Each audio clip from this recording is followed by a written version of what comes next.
beat, you know what I'm saying, 95% of all Xbox exclusives, unless they're not an indie, I have beaten. You know what I'm saying? And Now, what is going on, people? Welcome to the pregame. You know what I'm saying? Oh. You know, I haven't beat every PlayStation exclusives that's been out by far. But hold on, you said you beat every single exclusive that's been out so far? Oh no! I said on the Xbox, I beat like 95% of all exclusives unless they're an indie. I beat Inside, but when it comes to okay, let me just tell you the Xbox games that I have not beaten yet. I have not exclusives. I have not beaten Recore. I have not beaten that Max and the Brotherhood. I have not beaten. Whoa, you haven't beaten Max yet, dude. No, Dude, it's not a long game, man, and it's fun as hell, yo. You gotta beat that game. No, it's fun. I played to like the second or third level, and then I stopped, and then I got into whatever other game that was available at the time. Probably Battlefield 4 because I'm a Battlefield head. But let's see. The Crimson Dragon. I have not beat that yet. D4. I have not beat that. Dude, I can't get into D4. It looks interesting. The art style is awesome, but I just can't get into it, man. I haven't even started it, so I couldn't tell you. Other than that, and Sunset Overdrive. Those are the only. Dude, I'm about to take you out to the shed right now. What have you beat? Just have you beaten any of them? Yeah, I've beaten. No, it don't have to be defensive. You just have to say yes. That's cool. No. Rise, you don't have to go there. Halo Wars 2, Halo Wars, shit. You don't even know the exclusives. I do know the fucking exclusives. I'm just going down the list. I'm just going down the list of what I beat. Forza Horizon 2, Forza Horizon 2, Forza Horizon 3. Forza. Well, I have not. Okay, well, online, I've beaten Forza Horizon 3. Have you wiped the map? Because you have to wipe the map to beat Forza Horizon 3. See, I haven't. I got the credit. Yeah, so add that to your list. Online. You didn't finish that one. So I didn't finish that one. All right. Cool. This list is gonna be long, guys. Come on, now, no. But like Quantum, I beat Quantum Break. I beat let's see. Like I said, I already said the Halo Wars. Ori and the Blind Forest. Ori and the Blind Forest. You beat it? You beat that? Yeah. I'll help you. I'll give you more credit. I haven't even started that game. I haven't even booted it up on my Xbox. Gears of War 4. Damn. It just went. Yo, I wish I had the cricket. All the big games I've beaten. Yeah, he doesn't know that. Scream Ride. You beat Scream Ride. Oh, I haven't played it. I haven't started on my list, so you know what I'm saying. So okay, maybe it's more than 95%. Fucking maybe it's like 85%. But hey, Kim, you don't have to prove anything, man. You know what? We know you're old, man. You don't have to beat every game. Yo, guys, check this out. When it comes to Scream Ride, right? I thought it was way too expensive. It came out when Ori and the Blind Forest first came out. Yeah. Ori and the Blind Forest was $15.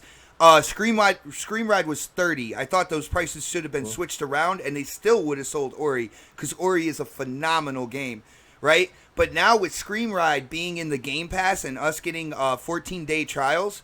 Like, I that's one of the things I'm excited for is to be able to get in and test out, like, the actual full game of Scream Ride because I just thought it was way too expensive when it came out, yeah. I was not, and it was Zoo Tycoon an Xbox exclusive? Yes, it was. Okay, I never even played that shit. So, okay. Zoo Tycoon. I got to do a lot of backing up here. Zoo Tycoon was the shit. What? Like, I had the 9-year-olds. Are you serious? Yo, I had the 9-year-olds because you can put in, like, little displays, little, like, fun things within, like, each, like, animal thing. So, like, we had, I had a chimpanzee area, and I put in this thing where, with the Kinect, you can make a face, and then the chimp would walk up and try to do that same thing that you were doing. Mm-hmm. Yo, no lie, the twins would sit there for hours just with that one display, messing around with the animals. Yo, that shit was so it was fucking cool, man. I'm a little upset that, you know, when it comes to Kinect, we haven't seen anything in terms of games or innovation with it because when you look at Zoo Tycoon and you play that, if you think beyond, first person shooter, putting a gun in your hand or slashing a knife or something like that, Zoo Tycoon is a quality game, yo. Okay, so I'm gonna have to revert. Look, I'm sorry, I was wrong, Xbox brethren. I have a lot of games I got to jump on and beat on the Xbox side. Well, yeah, that's because there's a lot of exclusives over there, right? There is a lot of exclusives because there's a lot of games like Zoo Tycoon. I don't even have Zoo Tycoon, but I do have Crimson Dragon and like I was playing the shit out of Strider. I beat Strider. I love that game actually. That was a really cool. That game's tough as shit. Yeah, it was tough. That last boss was so fucking mean. I couldn't stand it because just like it reminded me of Parasite Eve because it kept morphing into something else. Like, come on, man. I've got this far to beat it, and then you just got so I take that back. So it definitely wasn't 95%. Let me just go down and say 70% of the Xbox exclusives. Damn, we just knocked down.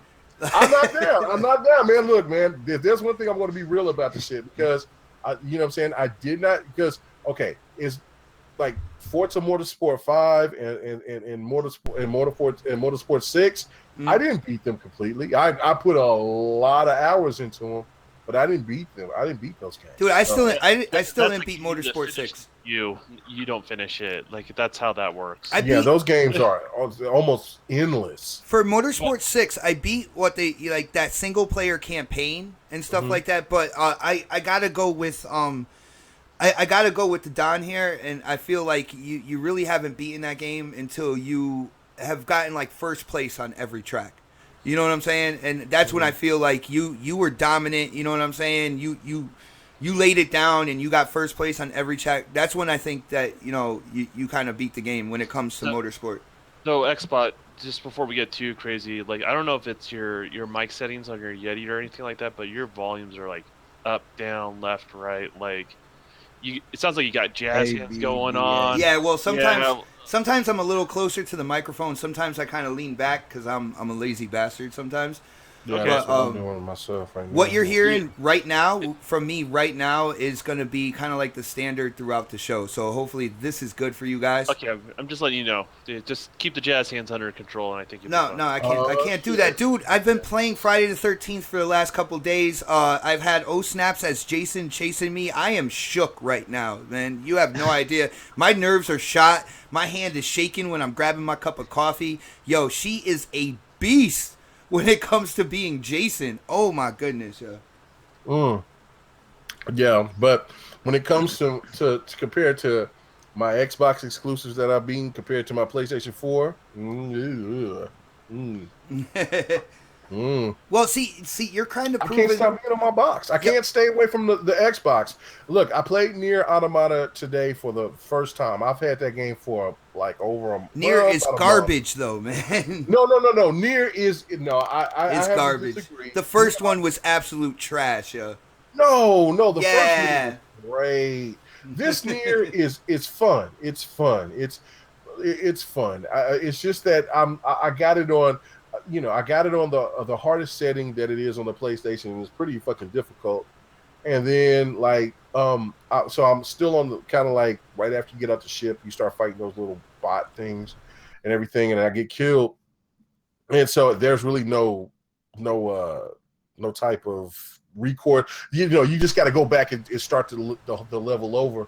But you know what I'm saying? It's a cool game. I think Nier will be a really cool game to play. But when I jump in and I play a game like, let's say, the game that you like so much, what is that shit with the people with the powers? Infamous Second Son. I can't even. That shit is boring as fuck to me. I cannot play it. I can't get. Damn, I think that shit is fun, yo. Like, we don't have it anymore because like we traded it in for something else at certain. But that was a tough thing for me to hand over. I really wanted to play more. But I do like Bloodborne. I think Bloodborne's a dope ass game. I still haven't played that one, man. PlayStation got a dope ass one with Bloodborne. Bloodborne's the shit. Dude, I like Bloodborne. I am hyped. But it's still not on my favorite PlayStation game to date, and that is motherfucking Knack. Until Dawn. No, I've never played Knack. I will not play Knack. Fuck that trash. You should ask Trap Gamer how he feels about Knack. I mean, Oh he man, plays he it a he lot. can't wait for Knack 2, yo. That Yeah. gameplay for his videos is gonna be stellar. Well, he said he hated it on one of his last videos. He wasn't a big fan of that. Yeah. Hey, man, he's gonna be playing one of those things with a VR headset on and everything. He's gonna be immersed in that world. Yeah, but see, the Xbox just got my whole. All right, well, I can't stay away from the box, man. yo, Mega, not for anything. Before we get into the intro and stuff like that, because we do have to kick the show off and get into the topics. You're kind of proving my point when people started talking this year about Xbox exclusives and how they don't have games and everything like that. I was like, where the fuck have these people been for the past 3 years when Xbox was coming out with new IPs, with sequels to exclusive games and stuff like that? Year after year, they were giving the gamers, exclusives. And now all of a sudden this 1 year, it seems a little light when you, like, I still don't see that because you still have Sea of Thieves could possibly come out this year. Crackdown is definitely coming out this year. State of Decay 2 is definitely coming out this year. Cuphead, I would say, is definitely coming out this year. Like, I don't understand what everybody is saying on social media about, Xbox doesn't have exclusives or games. Man, that's just. I know what it is. Like the other fan base is just like they're looking for something to kind of chip away at the other fan base's insecurities. That's all it is. Like, Yeah. No, they just ran out of things to pick on Xbox about. They can't pick on Xbox about resolution no more, so they got to find another avenue. Yeah, but they're picking something that makes no fucking sense, though. Like, if you look at it. That but they know that in the fall, PlayStation is not going to have no games, and it's like that every year. And then it's not the going to fall be about is Xbox games. time, and the spring is PlayStation time. So. It's funny when it comes to PlayStation because, now we have a couple of them in the house and everything like that. I am hyped for Spider-Man. I want Spider-Man to come out this year. I hope and pray it does come out this year. But with Sony's track record and delays and stuff like that, I can't really get excited until it's actually on the shelf. But, to that zombie game, man. Oh, the Days Gone? Have a big presence. Yeah, big presence at E3.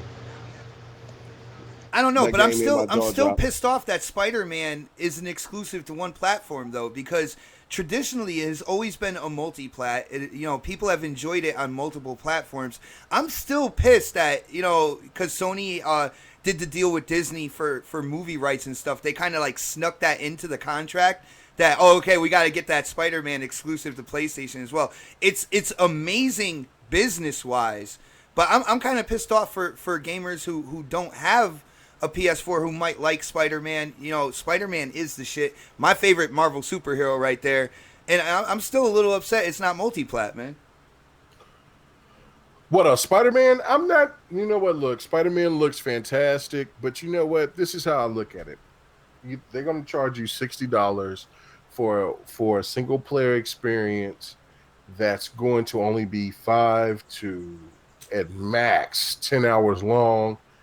And it's going to be Spider-Man. Yeah. Spider-Man games have traditionally been pretty long freaking games, dude.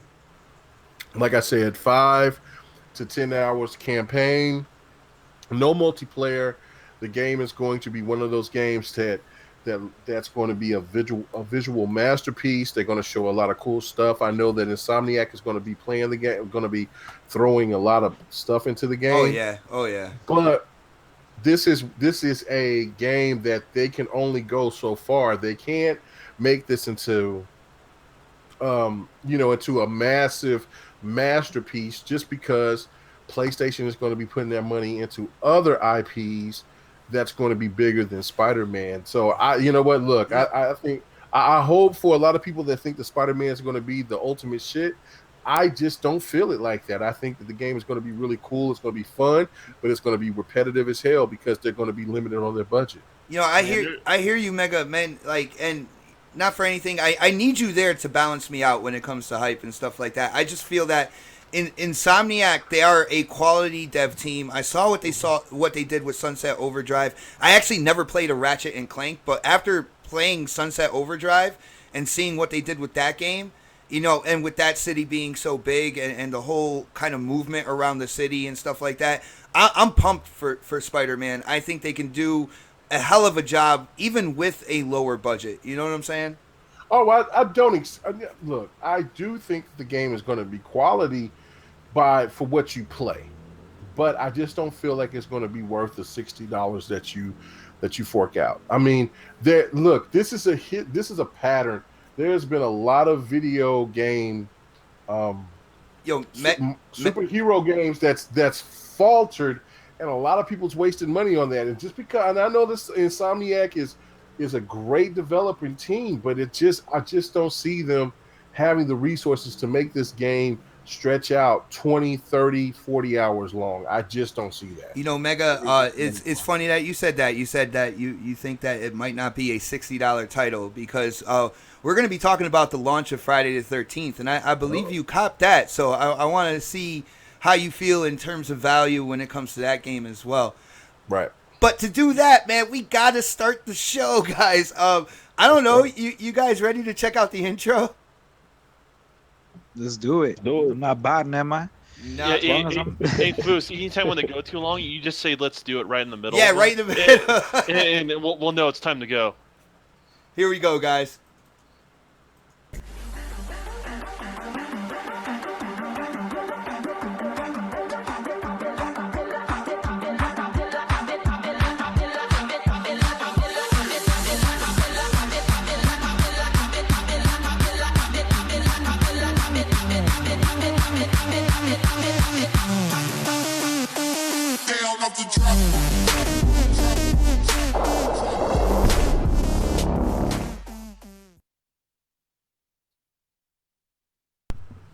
What's going on, people, and welcome to the 49th episode of the next podcast. That's right, it's episode 50 minus 1. This is I am so excited today. I can't believe, first of all, 49 episodes and going strong.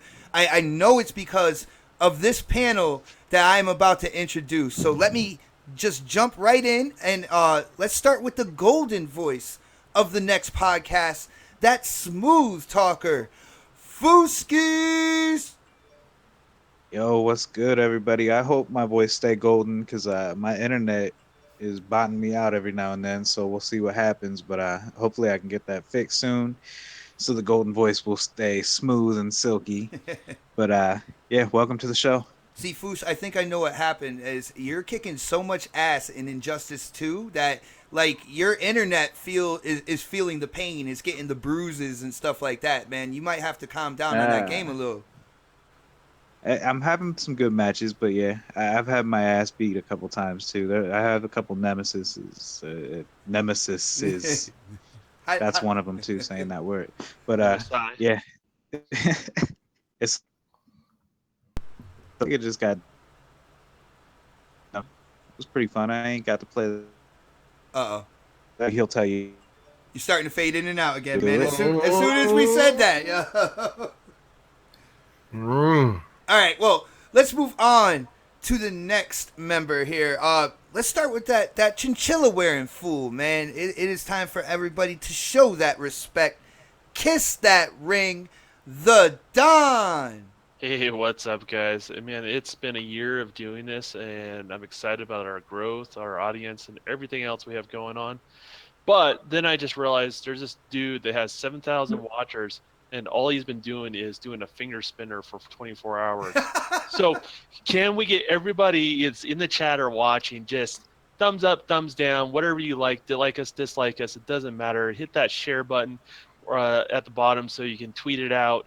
Let's try to get that number up. Just for me, like just get that self-esteem up going, because I was feeling pretty good about us until I saw a dude with a finger spinner with 7,000 watchers. So we're gonna be talking about games though, so it's much funner than finger spinner. Yeah, no doubt. Hey guys, you know the Don is worth more than a fidget spinner out there, man. Yo, definitely share it on social media. Thumbs up, thumbs down, interact.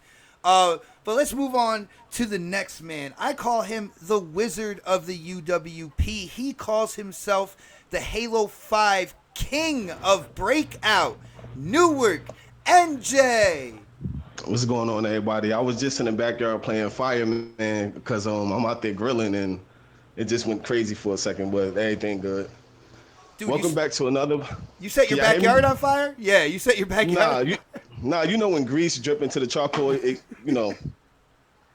But my food is very good though. But it was just just a little charred. Not even. But I'm fine. I'm safe. But everybody, welcome back to another week of the podcast. Just one of them. Oh my goodness! So I think Newark's gonna start cooking tips and grilling tips on his YouTube channel. So you might want to check that out. Next on the list, we got the gamer coming live from the 405, and he's just trying to talk to the intelligent gamers out there. My brother, K Mega. Hey, if you want some motherfucking ribs from my boy Newark, all you gotta say is.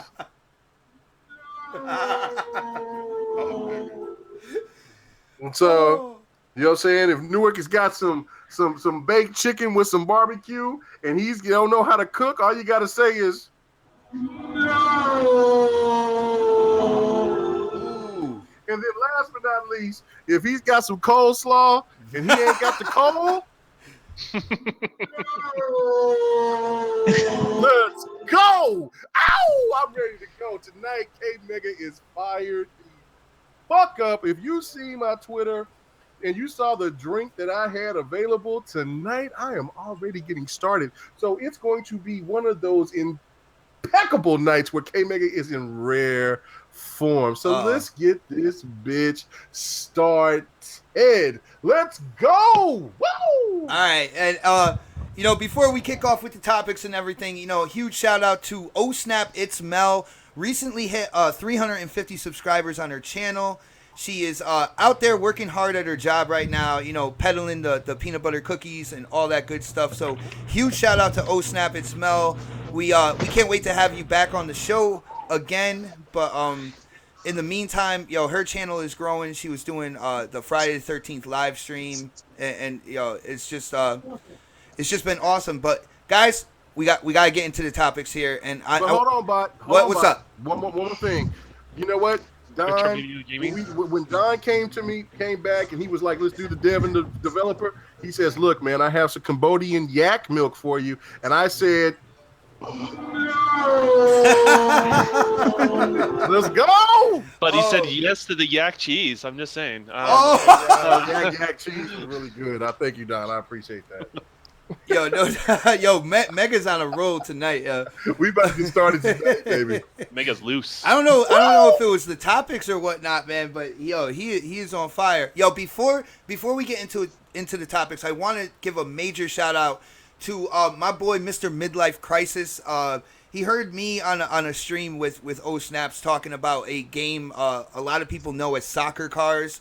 The real name is Rocket League, but we all call it Soccer Cars. And how much, I wanted to play that, and he heard me and her joking around and stuff like that. Come to find out, he sent me a DM. There was a code. Now I am able to play Soccer Cars, and I am very excited. Thank you so much, Mr. Midlife. I really do appreciate that. And any of you guys got that game? I just want to know. No?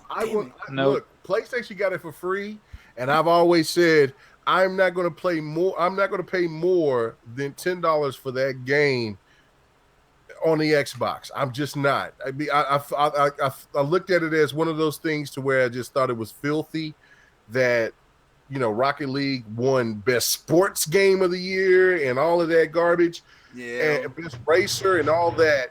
And then, Xbox didn't get the opportunity to get that game free or, at a reduced rate that was under $10. So I refused to buy it until it gets to $10 or less. Or if somebody wants to, I'll do the mooching. You know what I'm saying? Somebody wants to hook me up with that. Hashtag mooching, yo. If anybody out there. Hashtag mooching. I will definitely. I'll play it. It looks I was gonna fun. say you gotta give some incentive, man. Would you live stream if you got the game? I'll live stream. Yeah, I'll live stream. I'll play it. I'll put the. Would you go against me? That's the thing. Yes. Oh. Yes. He'll play it for a couple rounds and put it on the back burner with his exclusives. Come on, Flus. You being dirty to me now. Not you, Fools. You know, Newark can come after me, but not you, Fools. Not you. You doing me dirty tonight. Foos might be on fire too, man. I don't know. We ready. We ready. Well, speaking of ready, let's start off with something that can be kind of like a real quick topic. It's about Red Dead Redemption 2. There was people, on social media hyping up that, it's going to be released this year, and some people are like it's a guarantee. Well, Rockstar came out and said, "Well, guys, pump your brakes a little bit because it's not coming out till next year." So I guess you could say it's officially been delayed. I think Rockstar said something about this year before time. Does anybody know? Did they say like it was coming out this year? I think there was a lot of assumptions. Assumptions. I think I last saw year spring when 2018. yeah, when Or- they got the marketing deal yeah. from Sony got the marketing deal, I think there was a lot of talk about it coming out. Obviously this year at The holiday season advertisement stuff. said for holiday of 2017. Oh, okay. Did So it? yeah, Yeah. so it's a delay. I don't know. Let me hit up Newark first, man. How do you feel about that? Are you pissed off? There's a lot of people on social media they're like really pissed about this. I mean, when it comes to Rockstar, everybody gets hyped for their releases and stuff. But how did you feel when you heard that it's not coming out till next year? Sorry, you was biting, or I guess my connection was messed up. But I think it's a good thing. That's something extra that we get to play in the spring. So the fall is already crowded. I'm not complaining at all. Yeah, no, I definitely feel you on that. To have a game from such a solid developer as Rockstar, man, that shit is gonna sell a ton in the spring. You know what I'm saying? Yeah, and they delaying it like they know when to release their games. Like they won't release their games till it's ready. And if that's what it takes to delay it, then so be it. I got you. Their title, so. Yeah, it makes sense. Well, to me, it makes sense. I don't know. How does Foos feel about this? Yo, Foos, were you looking forward to Red Dead Redemption 2 this year, or can you wait until the spring, man? I was looking forward to it, this year, but it's cool with me because, they know what they're doing. They have to do something to the game to make it the best it can be. So, I mean, we waited how long for it anyway since Red Dead Redemption? So, what's a couple more months? Yeah, I mean, that's the way I feel about it. I feel that with them coming out now and talking about the delay, I do remember there's some developers, when it came to like Uncharted and stuff like that, it wasn't until like a month or two before it was supposed to release. They're like, "Oh, no, you're going to have to wait longer. We're going to delay it or whatever." So with them saying it now, within, months ahead of time, I don't see a problem with it. I don't know why everybody was going crazy on like Twitter and Facebook about that, man. Because that's it. Everybody just likes to go crazy over something. That is true, man. When social media, man, like, there's always a group that's pissed about something, man. I don't know. But Don, how do you feel about this, man? Are you pissed off? Are you lighting your torch, picking up your pitchfork and running over to Rockstar now? Well, the funniest thing I saw from the news is their stocks falling because of this. And I thought, man, what a great opportunity to buy 2K stock when it's dropping like that, because Rockstar always releases their game, right? And when they release their game, it sells great at launch and it has long legs. So, they're one of the few developers that can get away with delaying their game. Delaying that game just 6 months, like years, and they will still be profitable. They're one of the few developers that just can get away with that. So yeah, it's disappointing for people who are looking forward to that game, but the reality, it's a Rockstar game. That's what you come to expect, right? Mm-hmm. They never, I don't think they've ever released any game on time. If someone knows of one, I would like to know, because I really don't know of a single game they released on time, but I do know all their games are extremely successful. Yeah, definitely. I mean, they're over there in the meeting room, just sitting on mounds of money. They're not even sitting on chairs. They're lighting their cigars with like $1,000 bills and stuff like that. Especially with how much money they made off this last Grand Theft Auto, which is still selling. So the software is still selling, plus the microtransactions, the shark cards, and everything like that. They have a shit ton of funds, and they don't necessarily need to rush the game out. I hope they do great, because I bought stock, so I'm good to go. I'm like not joking. I seriously did buy stock because that 2K stock doesn't drop very often. It was the perfect opportunity. Hopefully, it's still low if anyone's interested. Nice. We got stock market tips from the Don. I know all of a sudden our view count got slashed in half because everybody went over to buy stocks right now. But No, how much is it per stock? Go look. Okay. I want to check it out. Yeah, shit. I don't know how deep your pockets are. My pockets ain't deep like yours, but you know what? I got a little change. I got a little change in the pocket. You know my car door is still open like everybody else's. They don't swing upward. I mean, you know what I'm really? saying? You didn't put those on your Honda, man? You didn't get the Lambo doors? Yeah, Lambo doors on Honda Civic. That you're balling when you get Hey, you know what? I know this. If everything falls out, in San Antonio, you'll see it. I got enough money for gas to come to Utah and come see your ass. Whoop your ass. So Don, does that's how much money I got. So does the roof lining in your Civic, is it all chinchilla? Oh, dude, everything I have is chinchilla. Lime green chinchilla. My carpet is chinchilla. Dude, you don't even know what it's like to walk barefooted on chinchilla carpet. Oh my god, it is the lifestyle. Oh damn! Oh, I bet it just squishes through your toes and everything. Oh yeah. Oh man, he got chinchilla going through his toes, man. That's the life. Damn, I'm missing out. This just in: everybody on the panel is now moving to Utah, and we are moving in with the Don. No, I'm just playing. Yo, Mega, when it comes to Red Dead Redemption 2, first of all, did you see like social media kind of blow up on this thing? And like, how do you feel about the delay? Like, I know it's not a big deal for me. Oh. That's all I feel about that. Look, man, we have so many games. If you buy games, or if you are a person that are interested in games, you have a backlog, and you are thankful that this game is coming out sometime next year, because there's so many games that you already have that you want to beat, and then there's also games that's coming up that you want to play and want to give some time to, so you can try to beat them.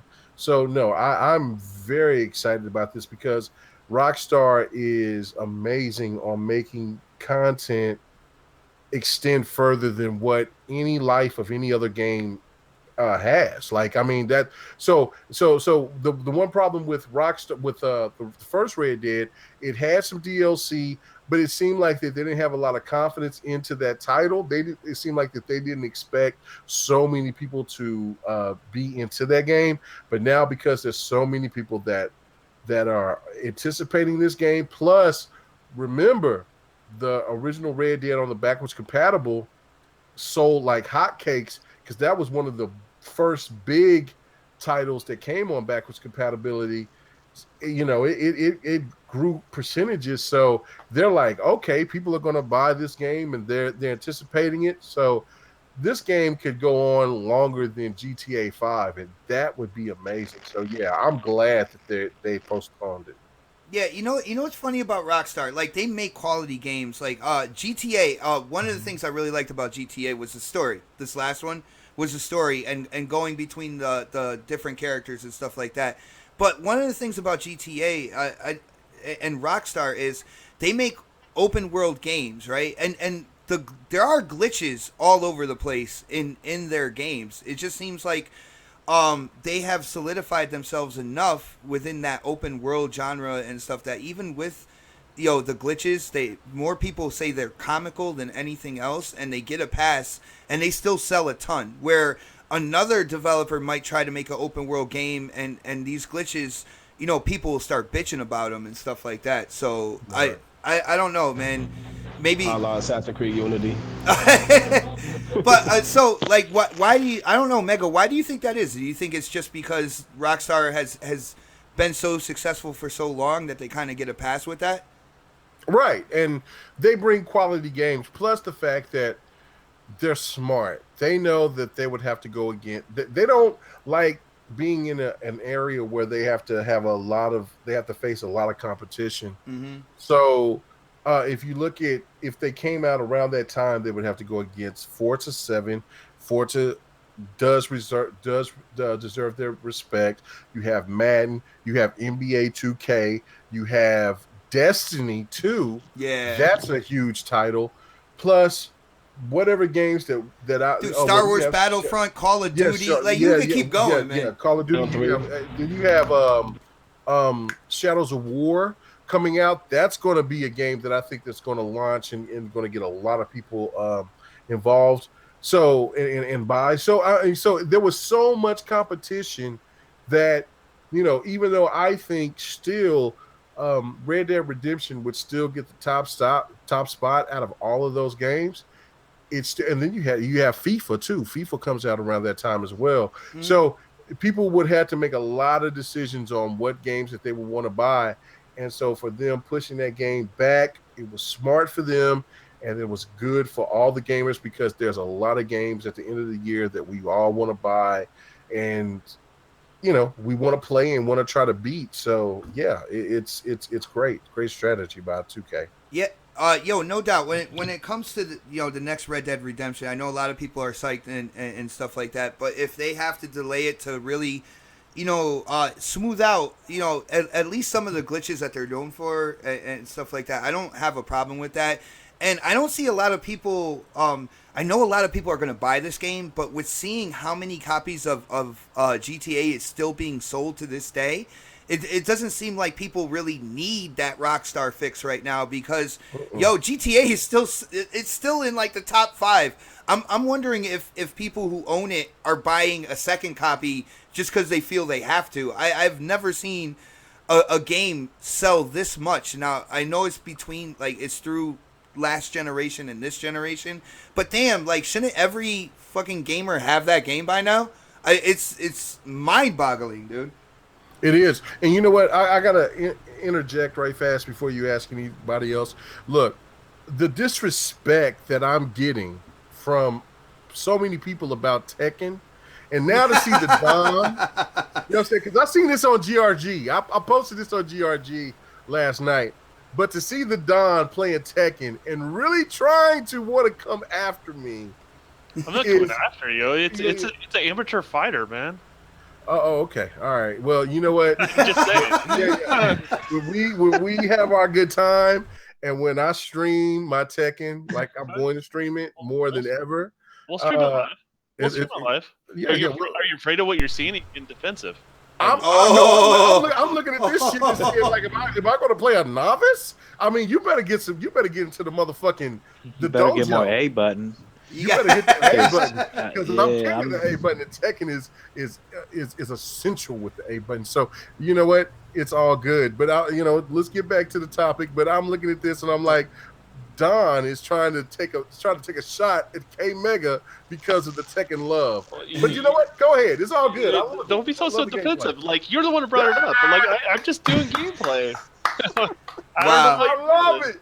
I love it. What your deal is, man. Everybody look at that character. He's got the goofy bear. Let's go. Everybody. It's got Yogi he's a the bear. Oh, he's a crip. Everybody buy Tekken. Oh. Let's go. Yo, guys, Mega, I'm actually glad you brought that up, man, because when I was going through, I kind of preview the entire look of the show before we start and everything like that, and I thought the overlay with the gameplay today, the gameplay is always fire, right? But sometimes, me, messing with the graphics and the overlay, they don't look like they belong.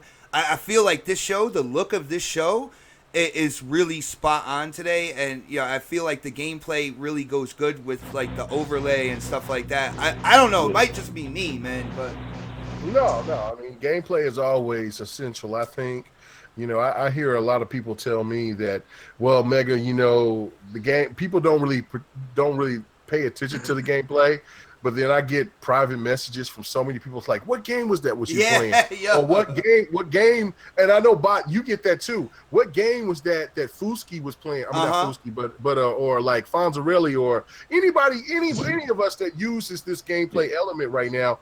They come at you and they ask, and when you tell them what kind of gameplay, people pay attention. They do love this. This is a great asset to podcasting, because it gives people something to look at and also listen to us at the same time. They may not listen so much. They may do one or the other, but there's other people that go back and listen to what we have to say. and then they go back and they look at the gameplay as well, Yeah. because it's essential, because it's a part of what we do, and we show that we're all gamers at the end of the day. So it's amazing, man. It's great. Yeah, and when most people, when they watch YouTube, a lot of time they're watching from the Xbox, the PlayStation, or TV. Newark, you're reading my mind right now. Go ahead. That's all you see. You know what I mean? Like you will listen to the podcast, but the gameplay is like right there in your face, where you don't pay attention to the comments and stuff like that. Mm-hmm. Yeah, yo, definitely go, yo, check it out sometime on the YouTube app on the Xbox. Yo, put it up on your TV screen. I actually do that, like around the middle of the week or whatever. I'll go back and I'll watch it like that, dude. It's something special in my opinion. You know what I'm saying? Like to have the panel is what drives this whole thing, but to be able to watch it on the TV screen and actually have something to look at, something that that a gamer would get into, which is gameplay. I don't know. It's really cool to watch it on YouTube, full screen on your TV. Yeah, it's awesome. It's awesome. And who cares what Titanfall Princess said on Porter Rocks? I listened to it. It was cool. It was funny to me. But other than that, you know what I'm saying? This is the next podcast. Hold on, Porter Rock got a podcast? No, I'm just playing, yeah. I must have missed that. Well, yo, Mega was talking about gameplay, so let's get into something real quick. Let's get into a game called Lawbreakers, and this game has been in development for a couple years, and they've been touting it as a PC game. Now, there's a couple YouTubers I kind of talked to personally, and we were talking that Cliff is not going to do it just on PC. Like, it's coming to the consoles and stuff like that, and lo and behold, I believe it was the beginning of the week, Cliff came out and stated that it is coming to the PS4. And, of course, that caused a whole bunch of shit. There's Xbox extremists out there talking the end of Xbox because of no third-party marketing deals, and even this game's not coming on the platform. Then you had, the ponies out there trying to party like a Clydesdale and be like, look, that proves that we buy games. He didn't even want it on the Xbox platform. And then, like, a day later, Cliff Bleszinski is praising the Scorpio and saying, "Hey, don't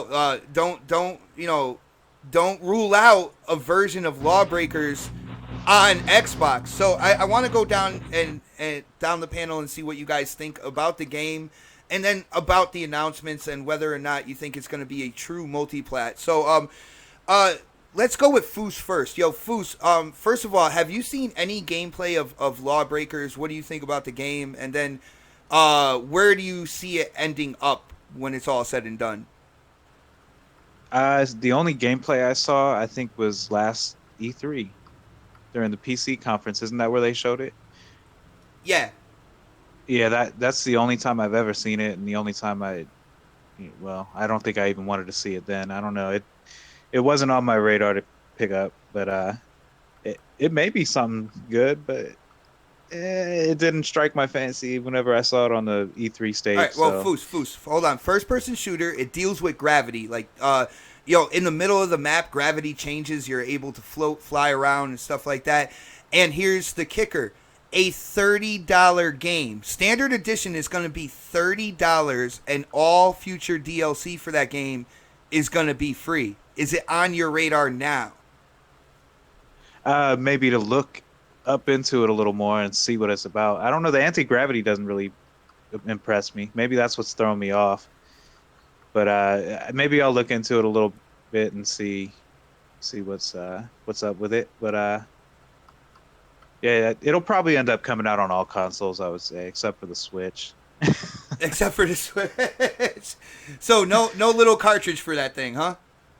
No little cartridges. But yeah, I think it would be a smart move for them to bring it out on the consoles. I can't see where, any reasoning would make them want to not bring it out on the Scorpio coming out. It's as powerful as it is, and then being able to show a game that was originally made for PC anyway. So that is a fair point, because it's originally made for PC, so the PC assets are there. Scorpio can definitely take advantage of that and have one of the the prettiest version of Lawbreakers on console. Exactly. How do you feel about the press release and how Cliff and his dev team, they're announcing this game in terms of platforms? Do you feel like Like, because I know, you know, it was PC for the longest time. They announced for PS4, and he's like, well, don't rule out an Xbox One version. Like, how do you feel that they're handling that, and why do you think they're just like, it feels like they're going piece by piece? You know what I'm saying? Like platform by platform, like they're not announcing it all at once. Well, maybe at first it really wasn't, something that was going to come out for the consoles that we have, and then now that the PS4 Pro and the Scorpio are coming out, it became more of a logical thing to do. So maybe that had something to do with it. I don't know. Tough question. He's like, I don't know. Uh-oh, did we I think we lose him? lost them. We lost No, him. we lost him. Oh no. Poor Foos. All right, well, let's move on down the line. I know once his voice comes back, he'll have more to say. So, I don't know, the Don. Do you want to tackle this? Like, how do you what do you think about the game Lawbreakers? And then, when it's all said and done, do you feel like it's going to be a true multi-plat that's on pretty much every platform?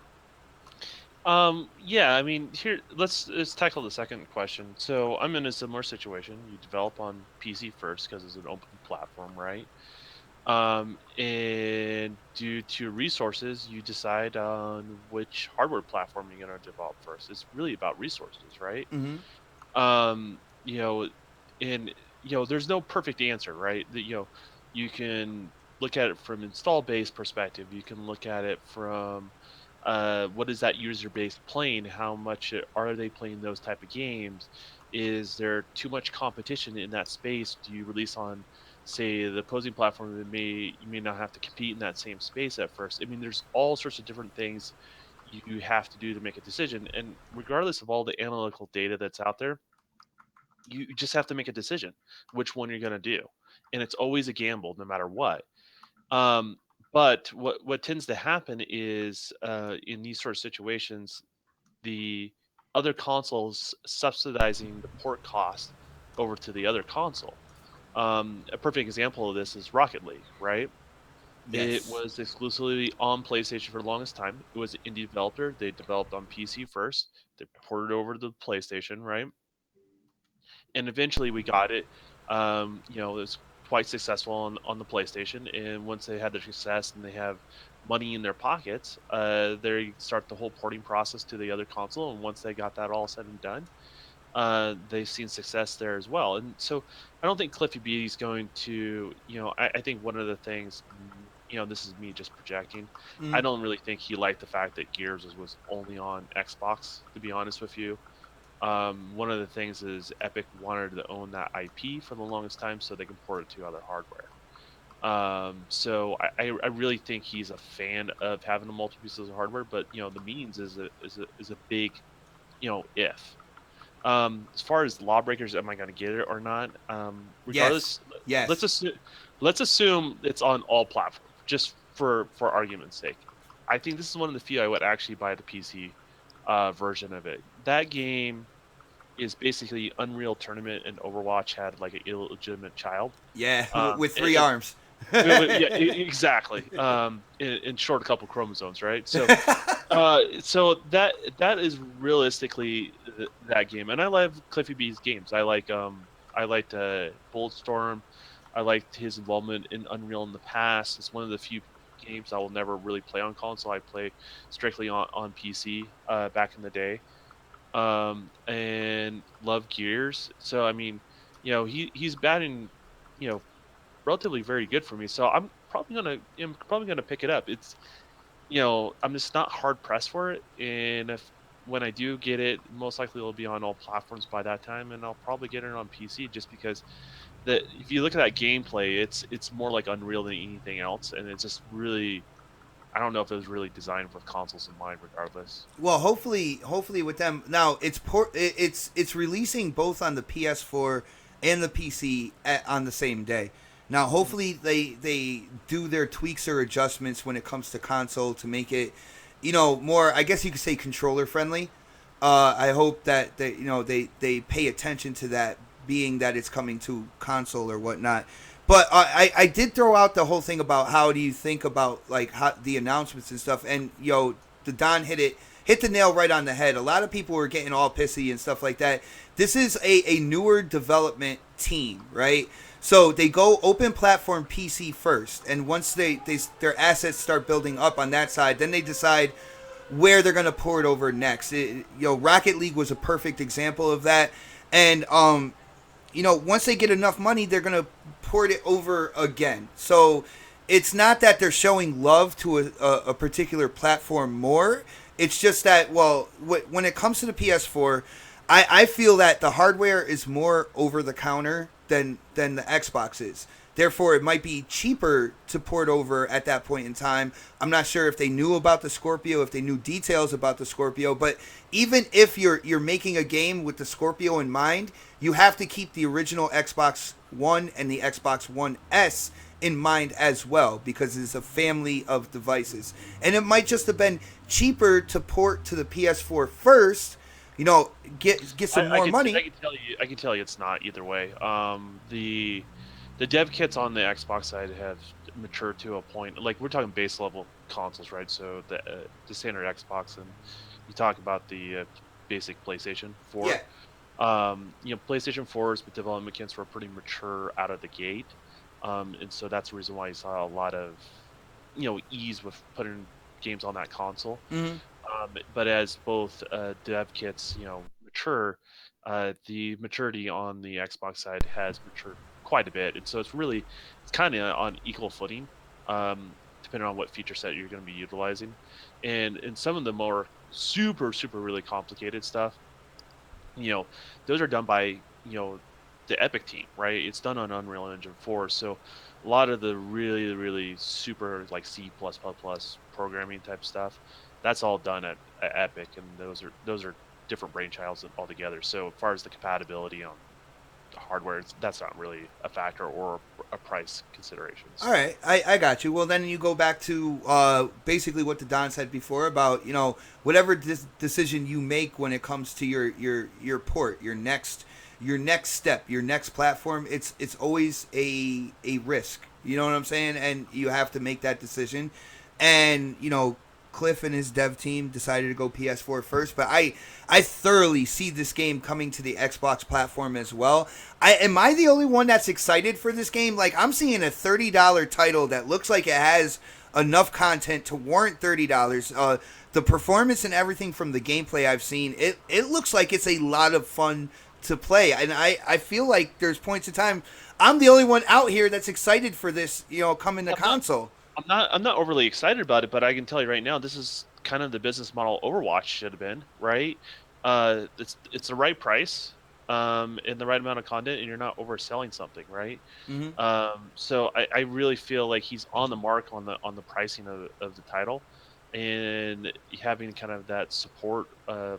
You buy the title, it's yours, so we're going to continue to support it and keep you engaged. Well, Blizzard just gave you a middle finger because they said, even though you feel like the price should have been lower, at the launch of the game, we are still making money, and that's what they just gave you the finger for that. Well, they can do that all they want, but I've only gotten 4 hours of entertainment out of their game. So, the joke's on, and they'll be continuing money, and maybe I'm not the target audience, and that's fine. That not every gamer is going to like every game. That's just reality, but because they didn't address a lot of my concerns like campaign and things like that, make me really care about what I'm playing, and that there's complexity to the game, but there's also a lot of dumbed down in just the basic play mechanics.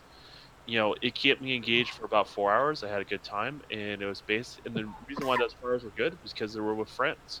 If you can't play a multiplayer game like in a non-party chat and have a great time, and you have to depend on your friends to enjoy that game, then in a lot of ways, for me personally, I think that's a fail as a game. That's kind of funny because a lot of games are going that way. I kind of, with you saying that, I wish I would have saved you till last, because that would have been a great segue for one of our other topics. But let's jump in with K Mega. Yo, Mega, what do you think about the Lawbreakers game? Have you seen enough gameplay to either spark your interest or for you to pass it on by? And then what do you think about how multi-plat is this going to be? Is it going to spread across the board? Well, for me, oh wow, I just choked myself. I was over here drinking on this. I was drinking on, yeah, that's why I was like, oh shit. Well, I was drinking on this Hennessy. Woo, oh, Ooh, got that fire. yeah, and it came down the wrong pipe, and it was horrible. Oh, and then I got Sub-Zero. Why do you always hit me up when I'm doing a podcast when you want to play games? Stop. Stop. Anyway, so okay, my point on this, I played Lawbreakers with B Shadows on PC. Mm-hmm. Fun game. It's very fun. It reminds me a lot of Overwatch. The fact of it is that hold on. So we actually have somebody who's played the game. This is really cool. While we're waiting for Mega here, yo, big shout out. I'm back. I wasn't gonna try to. All right, let me just let me do the shout out real quick, and then you can go on. Yo, big shout out to Frodo, who said that he has played. He has played the game on PC as well. He said it is a really fun game. And Frodo, it is really nice to see you, commenting about what we're talking about and not talking about my FaceTime on my iPhone. I really do appreciate it. And dude, yeah, I do remember the comments from before, yo. Shout out to Frodo, man. But yeah, Mega, go ahead with Lawbreakers. What do you think, man? Do not let Hennessy go down the wrong fucking pipe. It's over for you. Jesus. Anyway, okay. Me and B Shadows played Lawbreakers online on the PC. It's a dope ass game. It's really fun. It's more adult oriented than than Overwatch is. It has a lot more staying power to me than Overwatch does. But this is the thing.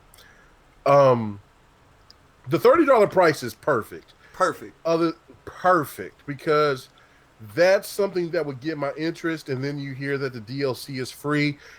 Beliski is doing is that how you say his name? Just call him Cliff. Yeah, just call him Cliff, man. Cliffy B is doing it perfect. Is doing that perfect. The one problem is that, look, if you want to have an online game,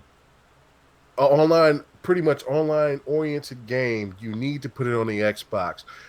I understand why he did it, because the PlayStation is the more dominant when it comes to sales, but there are so many people that are fickle when it comes to spending money, and the fact that you may have close to 60 million users. A lot of those gamers don't play those type of games unless they're free to play, or they'll have a free weekend or something to play. They should have went straight for the Xbox. There would have been so many people would have jumped on that, gravitated to it, just like they did with Friday the 13th, and they would have had, I think he would have had a true hit on his hands.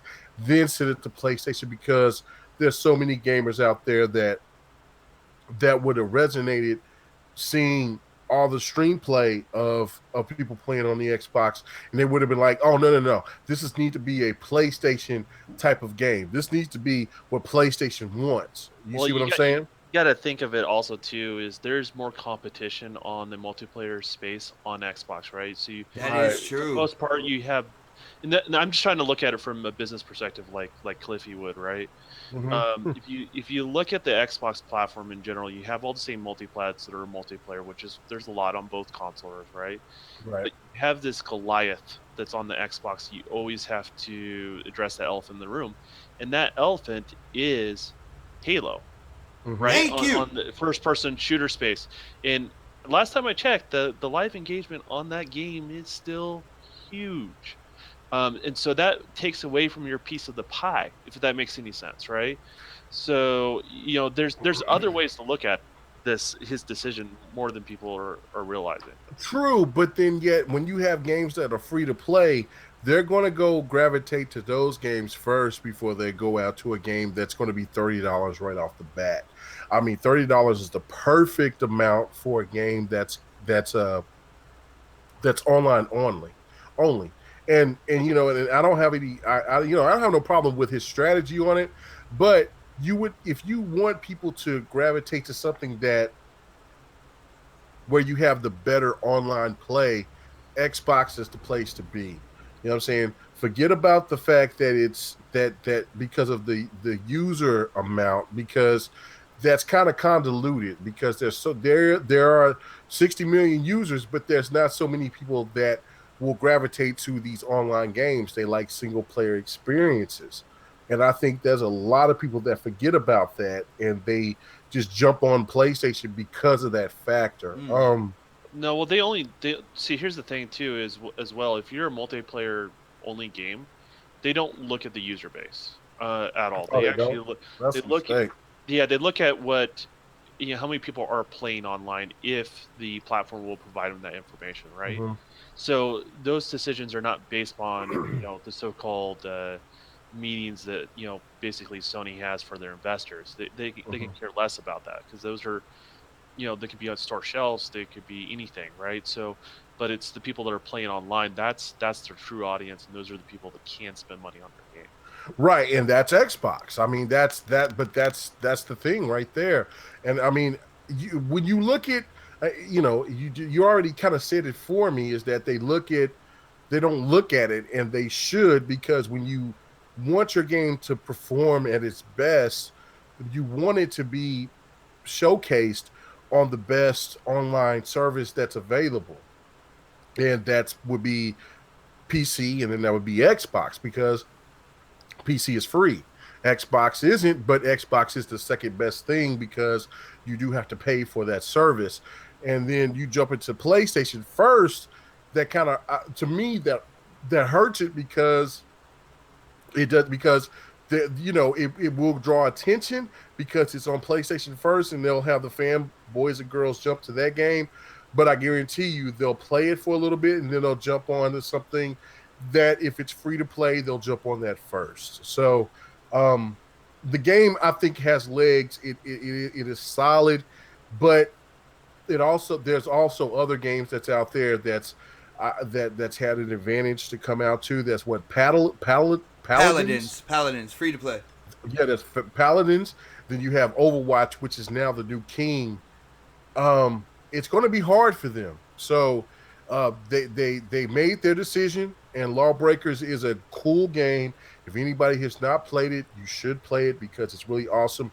But I really do think that they should have went to the better network in order for them to show what that game is all about because it's more adult oriented and it's more stable in my opinion. So you look at from a business perspective, if you were a Cliffy B, that would be the platform you put on, not because of personal preference, just because you feel like it's a more pliable platform for them. Right. It's a more suitable platform because when you look at a game like Halo 5 or you look at Gears or you look at Halo, I mean not Halo, but Forza or any game that's been played online, you get a better network capability than what you would on the PlayStation 4. I think what Cliffy B did is like, look, there's close to 60 million users out here.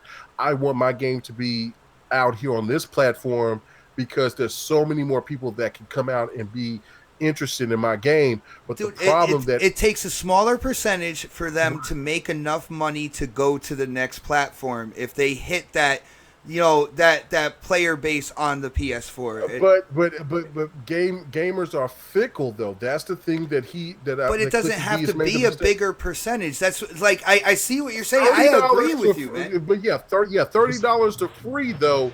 It hurts them. So PlayStation gamers out there, $30, and then they can play a game like Paladins for free. Or there's another game. It's not a shooter, but it's a free to play game. I forgot the name of that game. It looks really cool too as well. It's free to play, and those two games, and then you got Drawn Together as well. You got those three games that's out there, that's in front of Lawbreakers. And and they're cheaper. Those people are going to gravitate to them before they go to a game that's going to be $30 right off the bat. That's all I'm saying. No, I see what you're saying, and yo, dude, trust, man. Dude, you shut it down on BGST a lot. Yo, last Sunday, man, I agreed with you. I don't know how many times on BGST. I just feel like if I was Cliff, like this was first of all, I don't think this was a preference thing. All right, I think this was a business decision. I am. Business decision. This isn't. Yeah, no.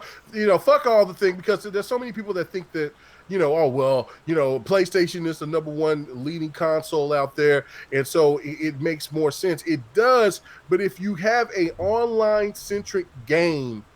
Well, you would want to here's go the to deal. the service that's better. Mega, here's the deal. Like, and this is what I'm thinking. Because I prefer Xbox. All right, I know I've been playing on PlayStation. I play on the Switch and stuff. But people who know me, I prefer the Xbox platform. I actually want them to release it on PlayStation first. You know why? Because I want them to allocate enough funds to be ready for the multiplayer online on Xbox. I want them to make sure they have everything stable, because once you go to Xbox and you go for the multiplayer there, when you go on PlayStation, you can always blame PlayStation, the PSN. You can always blame the PSN. People are accustomed to saying, it's just the network and stuff like that. But when you come to Xbox, it is a higher pedestal. And they need to be ready for that. They need to have stable servers. They need to make sure that this game is running smooth with massive numbers. And they need to have the money to back that. So with that being said, I am actually happy that they're going on PlayStation. It's a smaller percentage of the PlayStation community needs to buy the game for them to be able to port it over. And then they'll have enough money to make sure that, the game is going to be stable enough on Xbox Live, which is the big dog of gaming online. You see what I'm saying? Yeah, I hate when developers don't use the dedicated service. I mean, that's always baffling me though, man. Like, it's crazy. Yeah. And then the situation with the game, I know as far as PlayStation Plus, that's the equivalent to Gold, right? PlayStation Plus. Yeah. I don't think the percentage. I think it's not even that high of how many people that actually has PlayStation Plus. So that is targeted to a specific audience. Yeah, that's true as well, man. I don't know. I just feel like eventually it's going to come to the Xbox for everybody that was kind of going all crazy on social media and stuff like that. And then the very next day, Cliffy starts talking about Scorpio and how amazed he is about that hardware. You know what's funny? People think Cliffy B is just he doesn't. He's know a character. He is a fucking character. He knows how to market himself. He's he knows exactly what he's doing. He knows that it gets people. People assume that he doesn't know what he's doing. He knows exactly what's going to happen when he does that stuff, man. Yeah, anybody who follow Cliffy on Twitter, man, he speak his mind. He don't give a fuck. He'll cut you out. He don't even care. No, and you know what? And I agree with that. I agree with that. And you know what? That's the type of thing that Xbox needs for a developer to just kind of come out and say, look, you know what, you're slow playing on this end, that's why I had to go on this direction. But Cliffy B knows where his bread is buttered, and he knows if he wants to get the best performance out of his game, PlayStation will do a great job of whatever they do. But if he wants the ultimate best, he's going to get it on the Xbox, and he's going to get it on PC. It's already been out there on PC here for a little while. Like I said, I played it on PC. It's a fun game. I was playing with the there was a big guy with this big ass gun. I was lighting their ass up, and until somebody knew how to play with this ninja or some. It's really similar to Overwatch. Yeah, it's just that. Yeah, it's really similar to that, but it's a little grittier. It's more adult. No cartoon. Yeah, like that. Yeah, because you could really fuck somebody up. So I like that, and so Lawbreakers would probably be my first choice over Overwatch, even though I do like Overwatch as well. And then just the $30 price point. $30 price point is absolutely amazing. Yo, perfect. I want to shout out to Frodo. Frodo said to both me and K Mega, he was like, we don't get dedicated servers when it's a multiplayer game, which is crap. We have them. We should get to use them, bro. And yeah, I understand that when it comes, Newark was just saying that about the Azure platform and how developers can get a chance to use them. And what I wasn't really talking about dedicated servers when I talked about that eventually going to Xbox. I was talking Sony about uses their servers too. I was talking about the For their user tackle base service. though. I was talking about the user base and how it will be a lot more people and a lot more people playing the game for a longer period of time. Like I look at the when it comes to the Xbox platform, first of all, the best feature is the community. Second of all, the second best thing about it is Xbox Live. All right, and it is an online multiplaying platform that is its niche. That is what Xbox does the best. And I feel like if they have more money to back it up, because there's going to be a lot more people playing the game on Xbox for a longer period of time, and they need to be ready for that. That's all I was trying to say. Right. There's not going to be a lot of people. They'll play the shit out of the game because of the hype on PlayStation. But once the new free shit comes out, then that game is going to be obsolete. Xbox is going to be where they're going to have a better fan base at, and that's just a reality because there's so many people that are used to playing these type of games and that want to progress further into these games. Yeah. In my opinion, I mean, I could be totally wrong, and I don't have no problem with people telling me that I'm wrong, but I just feel that way, that when it comes to online-oriented games, Xbox is the place to Xbox and PC is the place to be. Yeah, that longevity, man. Like, you can look at Halo 5. Like I think somebody was saying earlier. Well, Newark, I'm actually going to switch the stage over to you, man. You got the spotlight. What do you think about this before we move on to talk about the release of Friday the 13th? So what do you think about Lawbreakers, man? And do you think it's going to be a true multi-plat and it's going to go across, at least PC, Sony, and Xbox? Because I don't feel like the Switch will have this at all.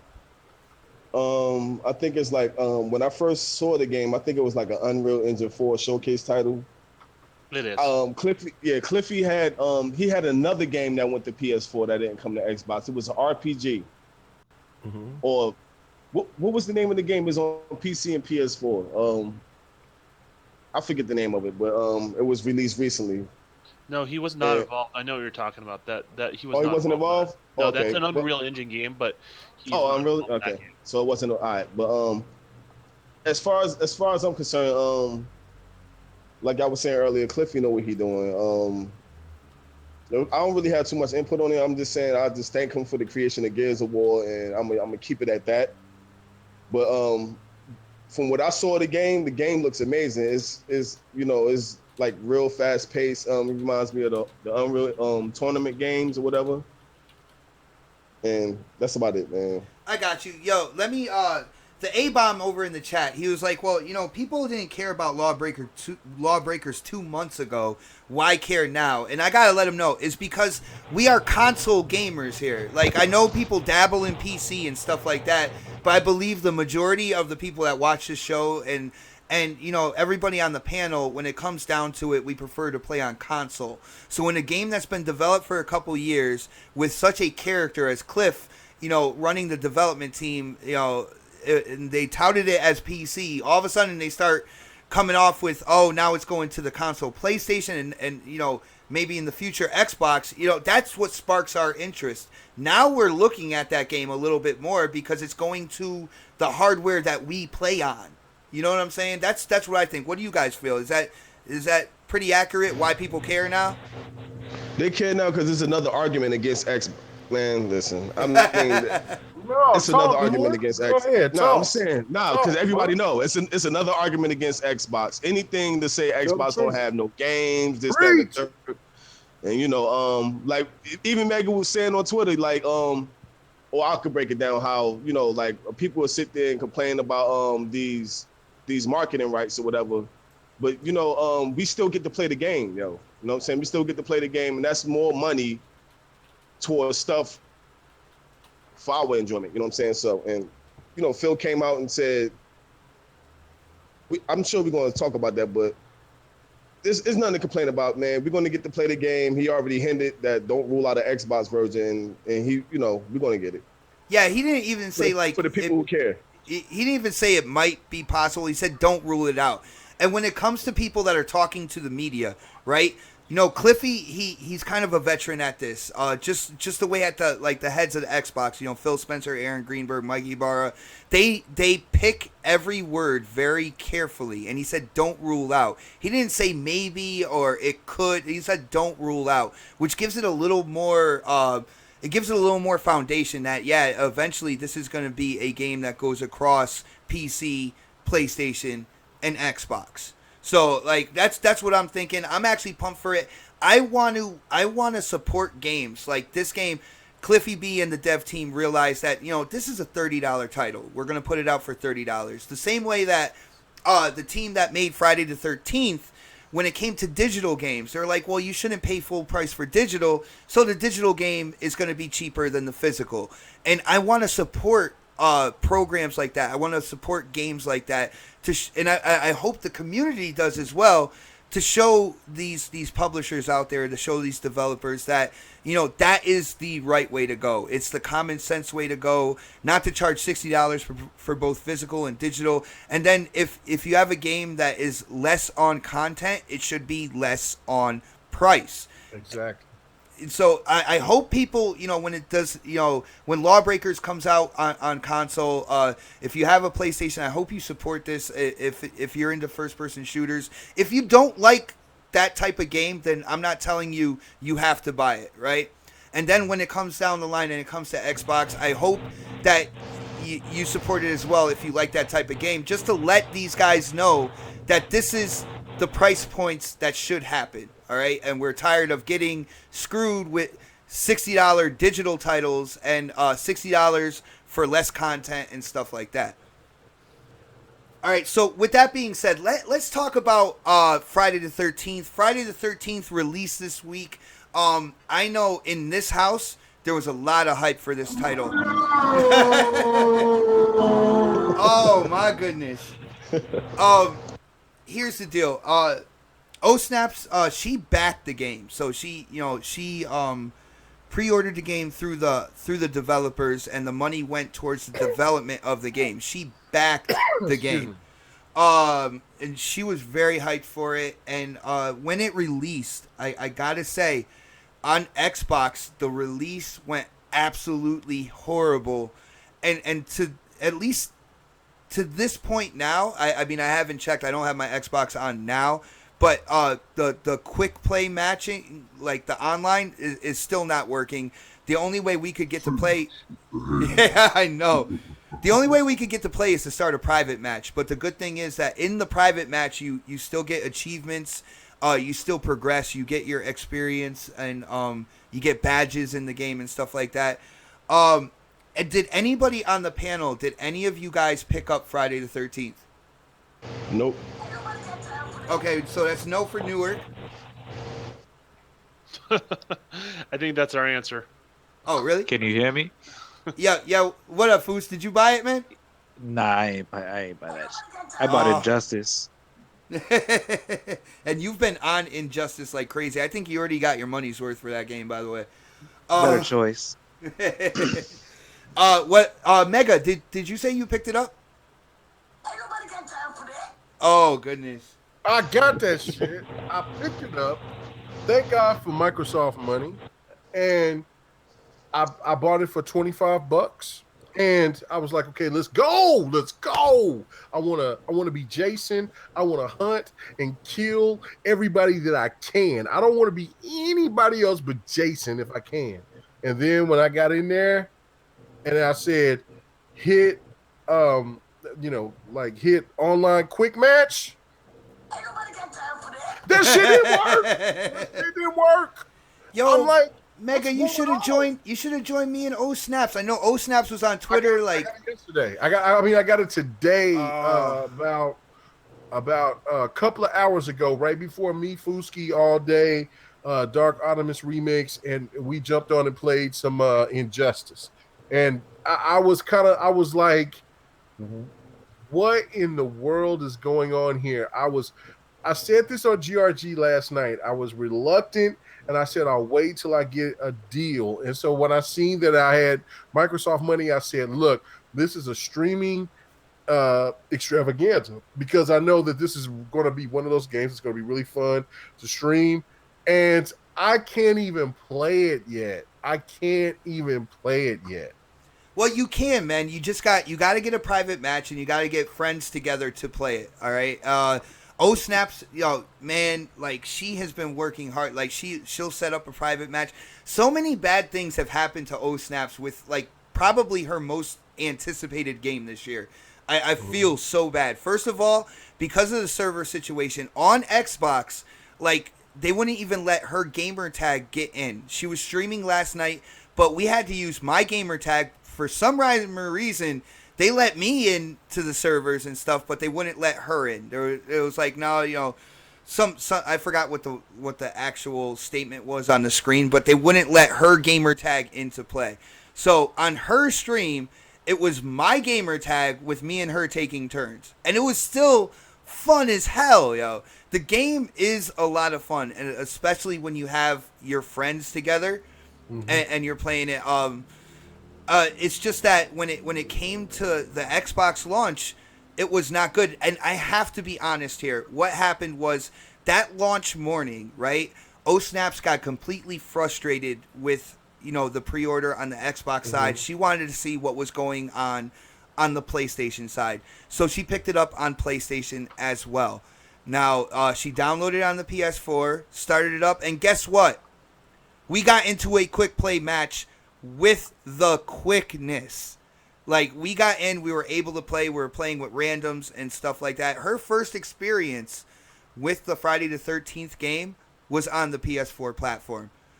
Until they decided to migrate all the servers to get a bigger package from Amazon and migrate everybody to the new servers, because then they shut down the servers on the PlayStation side as well and migrated them over. We haven't tested it out after that, but it just seemed to be a bunch of shit on the Xbox side when it came to this game, and it's still not being ironed out. I don't know. Yo, Don, what do you think about this? As being a developer, now I understand this is like I believe a 4-person team or an 8-person team. I've heard both. Oh Snaps has told me 4. I think Frodo came in and said 8, but he said it might be 4. It's a small team. Do you think that they are getting a lot of shit for, do you think it's justified with them being such a small team and trying to iron everything out on release? Do you think they're getting a lot of shit, if it's justified or not, man? Well, if your game doesn't work, your game don't work, right? Regardless of PlayStation or Xbox, like if it's not working, it's not working, and the customer doesn't know the stuff we're talking about. All they care about is can I give you my money? Can I boot it up, and can I play, right? And if you can't meet that basic level of a customer expectation, say first day, maybe second day, games are games. Like, it's not a big deal in the grand scheme of things. The first couple of days, if it's a little rough. But if you're continuously having problems and you're not able to meet that demand, I think that's a huge problem.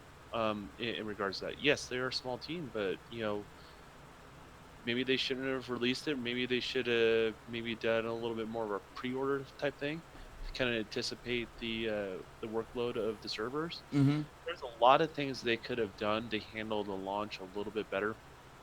And I think it's a cool game. It's a cool concept and that sort of stuff.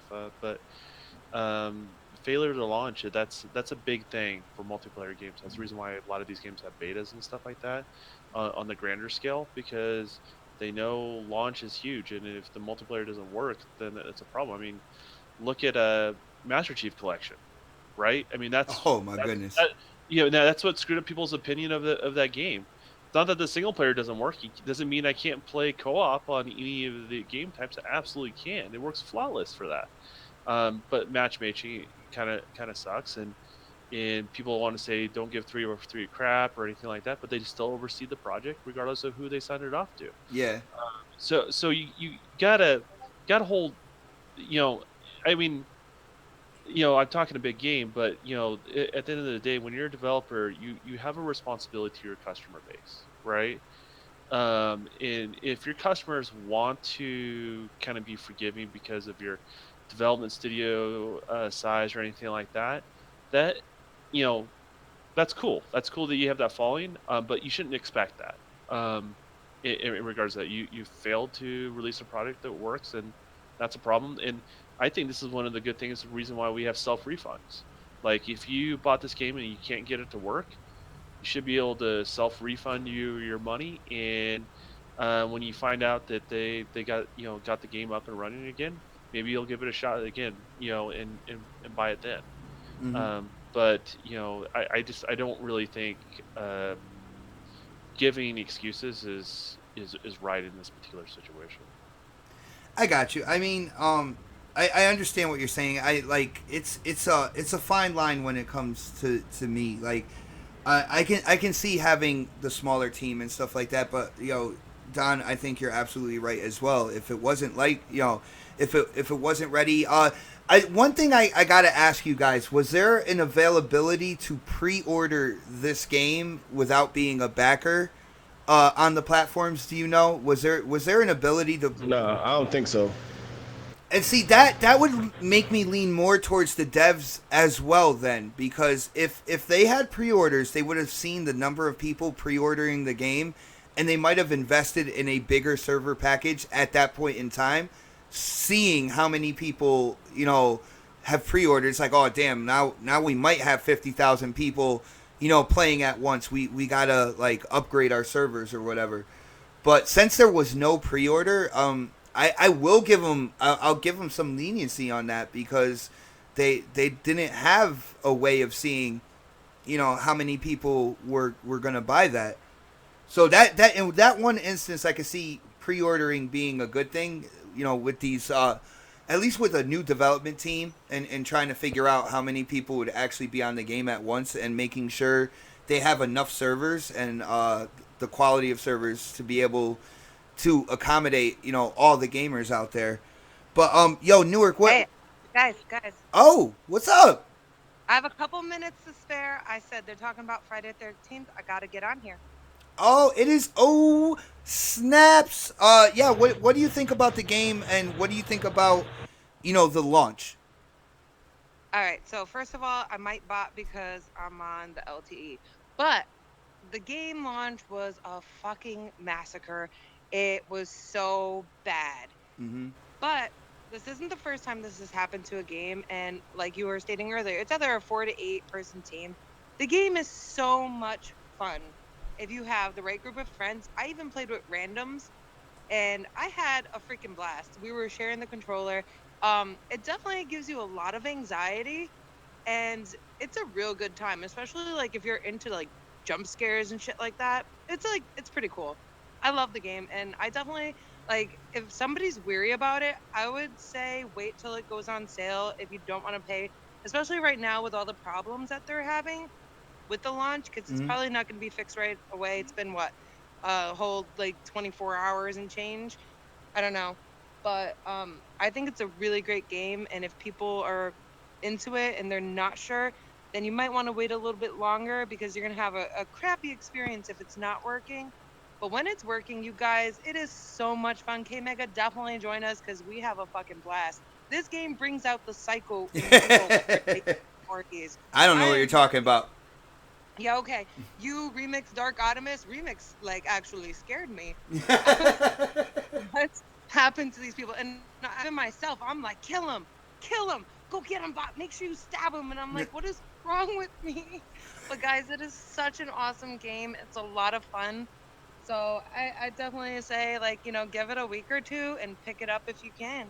Nice. Now, oh snap, since I have you on here, I do have to ask you the tough question that I am going to ask everybody on the panel.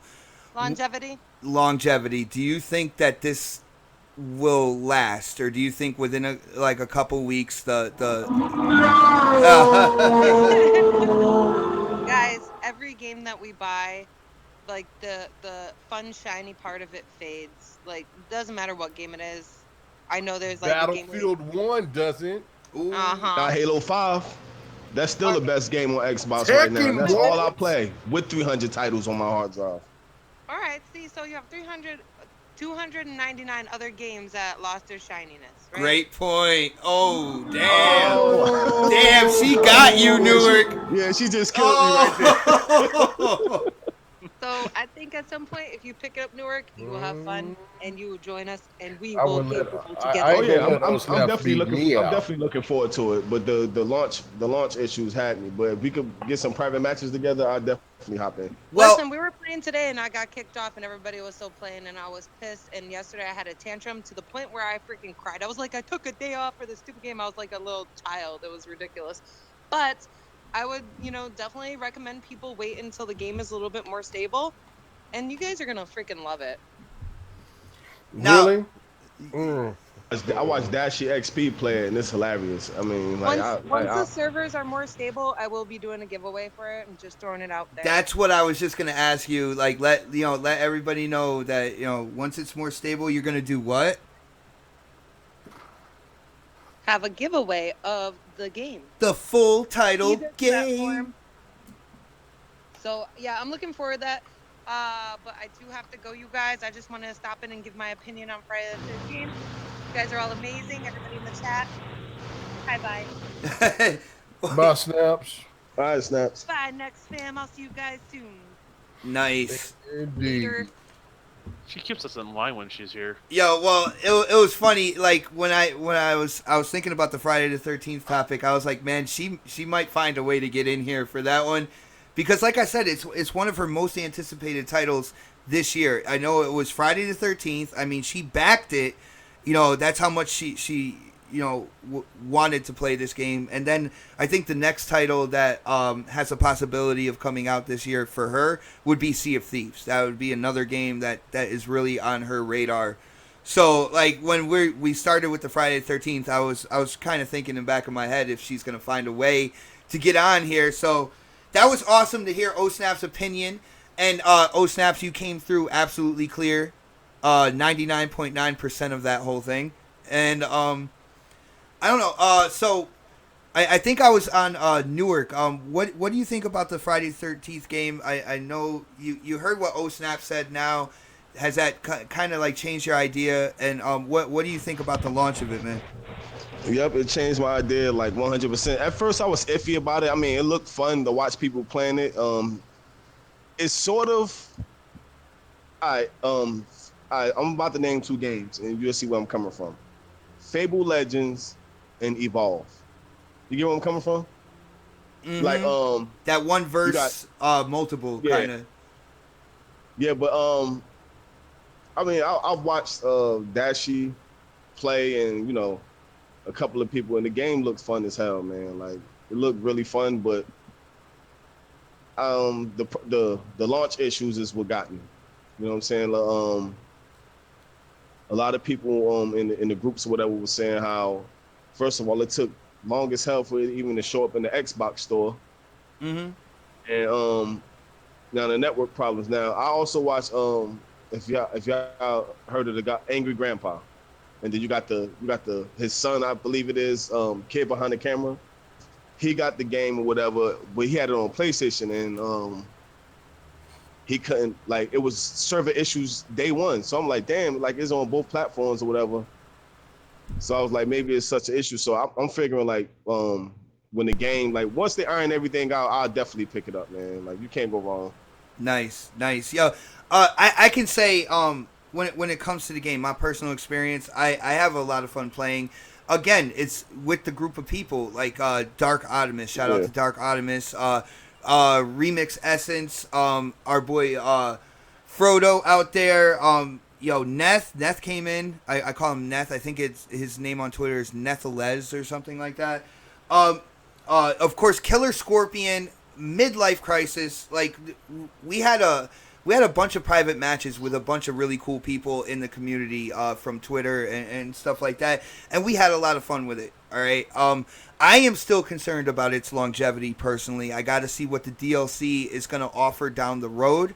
I feel once the jump scares quiet down, once they calm down, once everybody gets used to the map, when the counselors know the map in and out, like where every log cabin is, like where Jason's hut is, and all that good stuff. I feel like the community will it has a potential to die down, but for right now, it is a lot of fun. I would suggest trying it out. I have a lot of fun playing as Jason. I'm not so big on being a counselor, but one of the good things is when with all these parties that I've been in, there are a lot of people who prefer being the counselor, being one of the counselors and going out there and trying to survive and trying to get the pieces for the car or the pieces for the boat or everything that's needed, because you can actually kill Jason if you do a bunch like these steps in line together. You can actually kill Jason. So there's a bunch of things in there. It's a shout out to an 80s horror film that people there is a definite following for that as well. So I don't know. I think it's gonna do good for a while. I think they're gonna iron out the whole server situation. If they do in fact iron out the server situation and make the quick play and stuff run smoothly, then I feel people are gonna pick it up and they're gonna play it. It's Friday the 13th, guys. I mean, when was the last time we had a quality Friday the 13th game? I don't know, Mega. What do you think, man? Yes. I mean, me personally. I mean, look. I mean, I'm having my issues with it. I mean, Z and a whole bunch of people they just hit me up earlier and they were just like wanting me to try to jump into the game. The problem, I see the benefit of how fun the game could be. It's just that you ask for $40, and the thing that bothers me more than anything is that $40 means everything is going to be working perfectly. Mm-hmm. If I want to jump in with a bunch of randoms, I should have that. I should have that right to jump with the randoms, be whoever I am, and floss on that game. That's not the case right now, and so therefore, and as much as I respect and have a lot of admiration for Adam Sessler and for whoever else is jumping on this that made this game, look, y'all fucked up. This game is not properly made, and this game should not be $40 right now. It shouldn't. And anybody that jumps in here and play it and you have no full asset to jump into the game and get everything that you paid for, then that's a fail. You should have already knew what to expect. And if you didn't, then you should have had these beta tests to so many all over, so you had stress tests on your servers in order for this to be properly made right. I mean, it's not like these people haven't made games before or had these same issues come along where they've seen where games launch and they had these problems. That's the only thing that I have a problem with. And then also, it needs to have some DLC, single player experiences for people to, because you have to cater to both.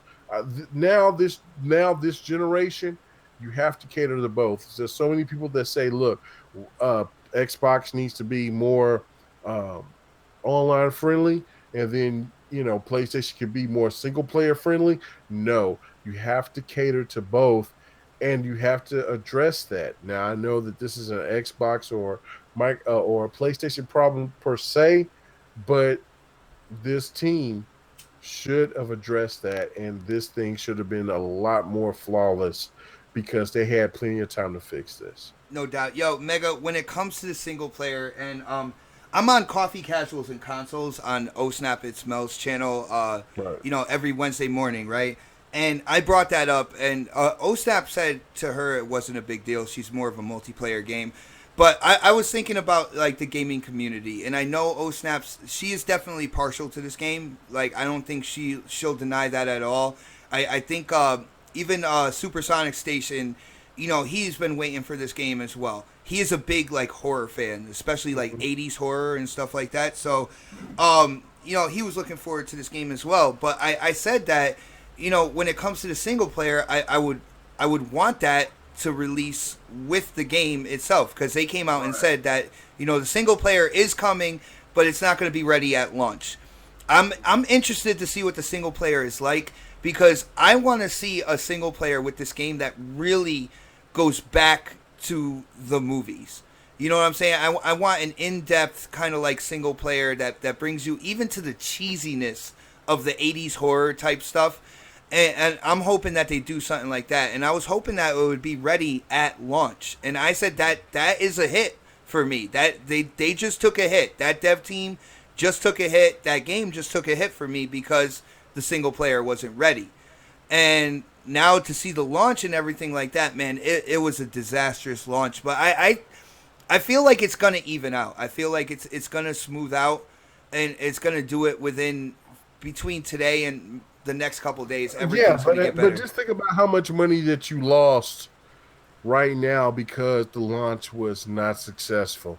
Look, I mean, I understand that people may, if this game is still on streams and people are playing the shit out of it right now, but just think about how much money that you've lost at the forefront because you didn't do your due diligence and try to get everything right at the beginning of the hype of your game. Yeah, no doubt. I mean, they definitely. It's funny. Has the gaming media been on this? Have they like really? I haven't heard anything. I've heard YouTubers go after it.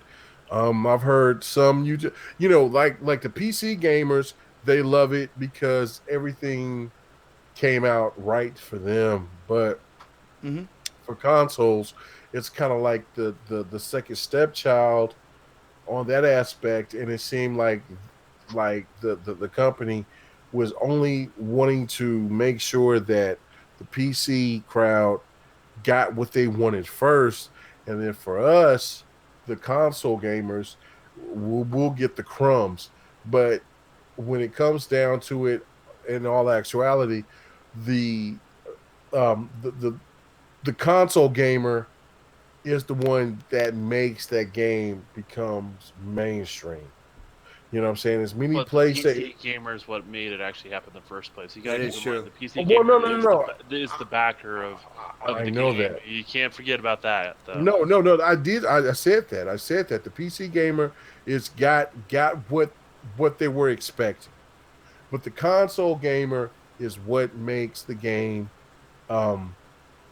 casual, and that's where I think a lot of developers keep missing, because you may have a ton of gamers out there that on the PC that will play the game, that will promote the game, that will get the game out there, get a lot of hype and success.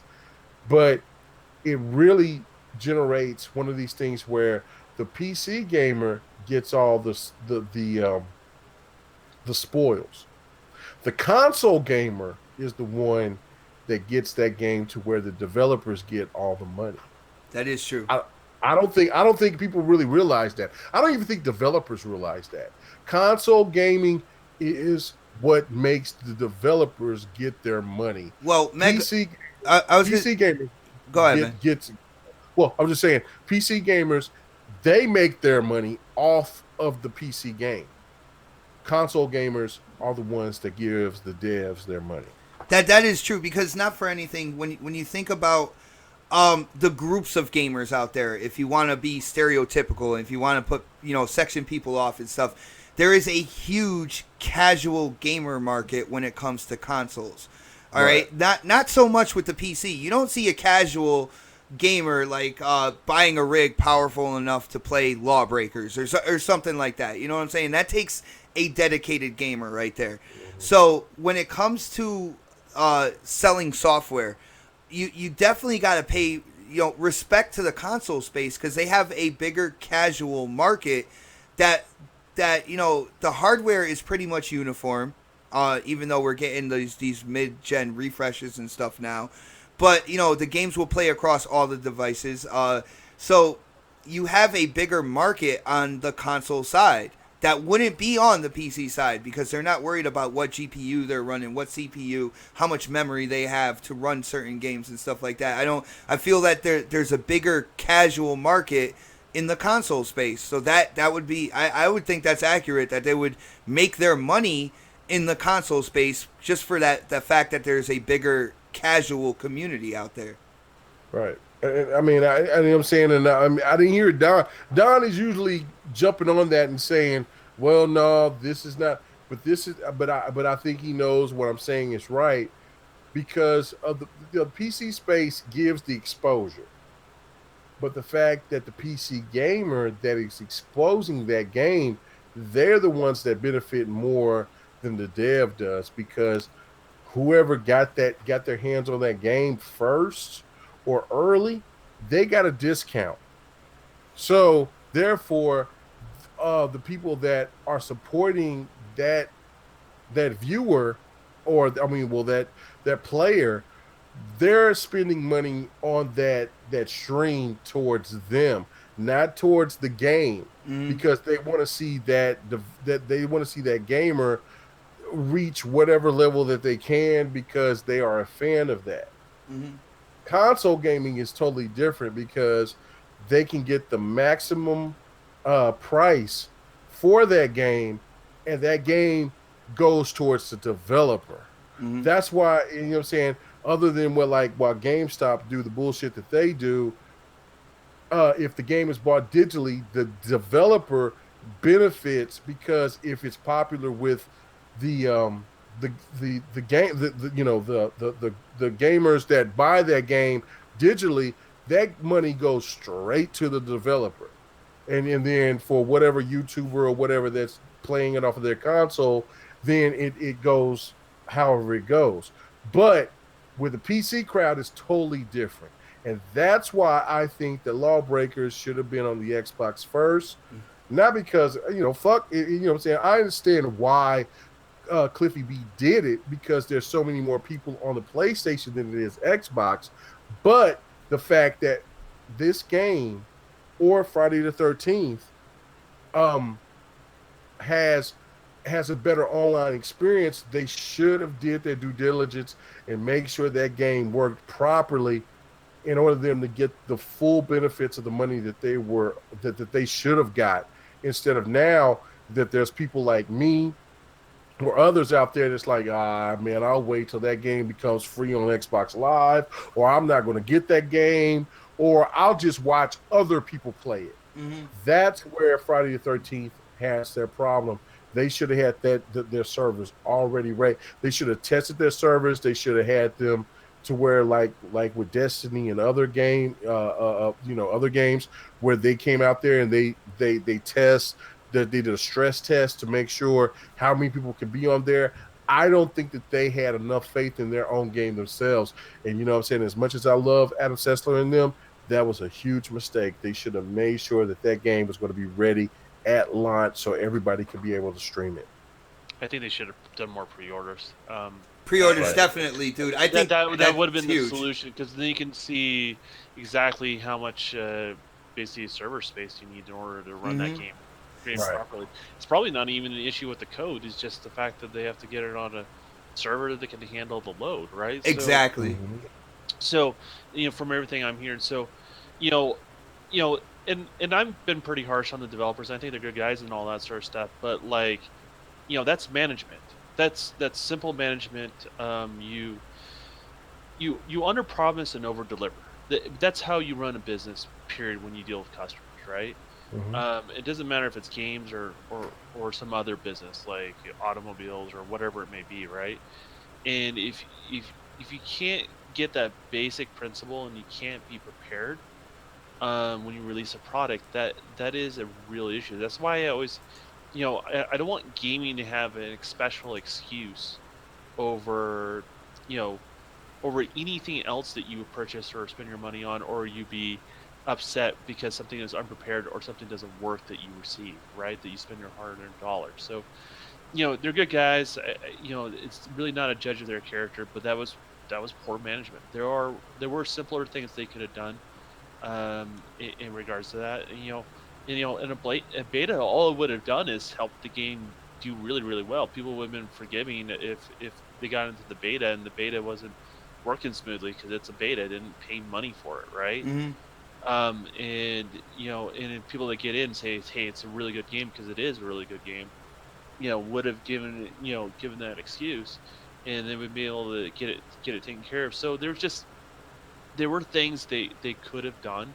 There were options they could have done, um, but they chose not to do those things, and that's when you can't just give them an excuse. I don't care if you're a PC gamer, PlayStation gamer, or Xbox gamer, right? When you release on multi platforms, you need to have that experience on par, the best of what that platform can do, Mm-hmm. right? And they've really failed to deliver that. I mean, it sucks to say, but I mean it is the harsh reality. So Yeah, yeah. The thing is, when it comes to a release of a game, whether you're a brand new developer, whether you're an established developer and are backed by a huge franchise, a huge publisher, you only have one chance to get your release right, right? And unfortunately, when it comes to this game, that didn't happen. They took a hit. They definitely took a hit. I don't feel like they took a hit to the point where this thing is just going to be bargain binned in people's minds all the way through. And I don't think this title is dead in the water. It is a lot of fun to play. There is a lot of like little peculiar things. There are a lot of glitches in the game. You have like floating frying pans and stuff like that. What we would call comical in certain situations. There's this one guy whenever Jason shows up in the beginning of the match that does the stupidest, creepiest, funniest, like scared face I've ever seen in my life, and I laugh every time a new match starts. Um, it's a fun game to play. It's a fun game to play with friends. It is a fun game to stream as well. And I'm on YouTube. O Snaps is on YouTube. Mega, like it is a fun game to stream. People have fun in the chat. People have fun who are playing the game. So, with that being said, I hope that Adam Sessler, his dev team, they have learned their lesson. I'm giving it a little more leeway just because there wasn't pre-orders out there. I feel if there were pre-orders out there, then they would have seen the amount of people who are pre-ordering the game, and they would have adjusted on the servers accordingly. But they didn't do that. They did migrate to a bigger server package through Amazon, and they are ironing everything out now. They found from Frodo in the chat. Frodo has been on fire in the chat. I feel like he is like the seventh edition on the panel today when it comes to the show. He said that the dev team said that they found what was going on with the quick play, the quick match, and they're fixing that now. They're actually working through the weekend as well to make sure everything gets smooth and stays smooth throughout. So well, you have to commit the development team for, we're being harsh, but at the same token that they are committed to making the product right, yeah, and they're working through typically what most of us would be our time off, and probably close to 12, 13-hour days to make this all work. So, um, you know, that's where you give them slack is when they go the extra mile to try to fix the problem, and that's where an extra consideration should always be in place. So. yeah, definitely. And guys, like not for anything, Mega. I hope you possibly hold off on like thinking about getting like a self refund or anything like that.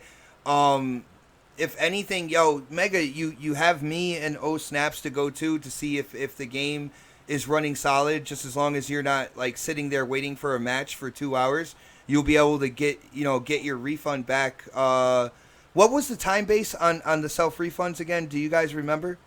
7 days, I think. 7 days. And you gotta be under 10 hours, I believe, And over something 2 like hours that. of playtime. So you have to at least be logged into the game for 2 I hours. I I thought it was haven't under 2 hours. I haven't got a chance to play Oh, is it under? anything. Maybe I'm wrong. I bought the game about 3.5 hours ago, Uh huh. maybe four, and I haven't had a chance to even play the game. So I know Z just hit me up, and him and Game Down Sites, they hit me up to want to play the game, and so I know that this will be my first time playing. But if it's not anywhere to the point to where I thought that this game was worthy of the Mm-hmm. $40, as much as I respect Adam Sessler, I'll talk about Adam Sessler like he's almost like a gaming god. Hell yeah. But on this, I will ask for my money back, and I will let people know. Look, You wait until they fix whatever needs to be fixed. That's how I feel about it, and because it's not right for anybody to pay that $40 price tag and that game to not be worthy. And I don't think even Adam Sessler or anybody else could say, "Look, if the game is not working for you, we should be giving you we should be charging you the $40 price tag." That's all I'm saying. Yeah. You know what I'm saying? You're You should have making been sense, man. You should have been well more prepared. Now, understand this is their first time doing this, and I'm willing to give the benefit of the doubt. But if there is no fixes by between now and the time that this by the time that my refund is due, Mm-hmm. then that's on you, dude. because, And that's your prerogative, man, and that's your choice. And like, dude, I definitely respect your opinion, and that's one good thing about this show is we all have differences of opinions, and we don't say you're absolutely wrong, Mega, or the Don, you're completely talking out of your ass. We share our opinions. We have great gaming discussions, and I think that's what we had here. Dude, I hope it works out for you, man. I don't want you to be disappointed to the point where you're gonna get your refund or whatnot. But if that's what it comes down to, that's what it comes down to. You know what I'm saying? Right. I mean, I want to play the game. I want to socialize with the gaming public out there, but damn, $40 is not cheap. And as other people may get the game for free because other people may buy it for them, I don't get that luxury. And so, for me to pay that type of money for this type of game, and I jump in and I can't get access to it in other than people, I got to wait till other people are ready to play the game. That's bullshit to me. I That got is you. bullshit. I got you, man. There's like maybe one or two other things this dev team has done that I'm not too sure about, but I want to do a little more research before I talk on that, and possibly come out with a video probably early next week. But there is a couple things with this dev team. I think they need to kind of take a look in the mirror and change a few policies that they might think in the beginning could have worked, but I just don't see it happening. But that's a little bit further down the road. As for now, if you bought the game, the private match is the way to go. Get your friends together, people who have the game, go private match and have a blast, because it is fun to play, especially when you have your friends together. I am a huge fan of being Jason. I love like the different variations of Jason and stuff like that, and it is a fun game to play. But we got to move on, because I don't want to like close down this show without talking about Beam. And for people who are like, well, what's Beam? Yeah, I know they changed their name to Mixer, and I want to talk about what they're doing with that. They're doing a co-streaming thing now where they can have up to four different people streaming on one channel. It has four different like screens put together, and four different people can stream on one channel at once for Mixer. I have a hard time calling it Mixer, man. I thought Beam was such a gamer's name. I'm beaming right now. Like I'm going to my Beam, and I'm going to beam. Yo, have you gone to K Mega's Beam yet? It just sounded like Mixer sounds like it's. They didn't have a choice though. I mean, they would have stuck with Beam, but they didn't have a choice. They couldn't stick with the name.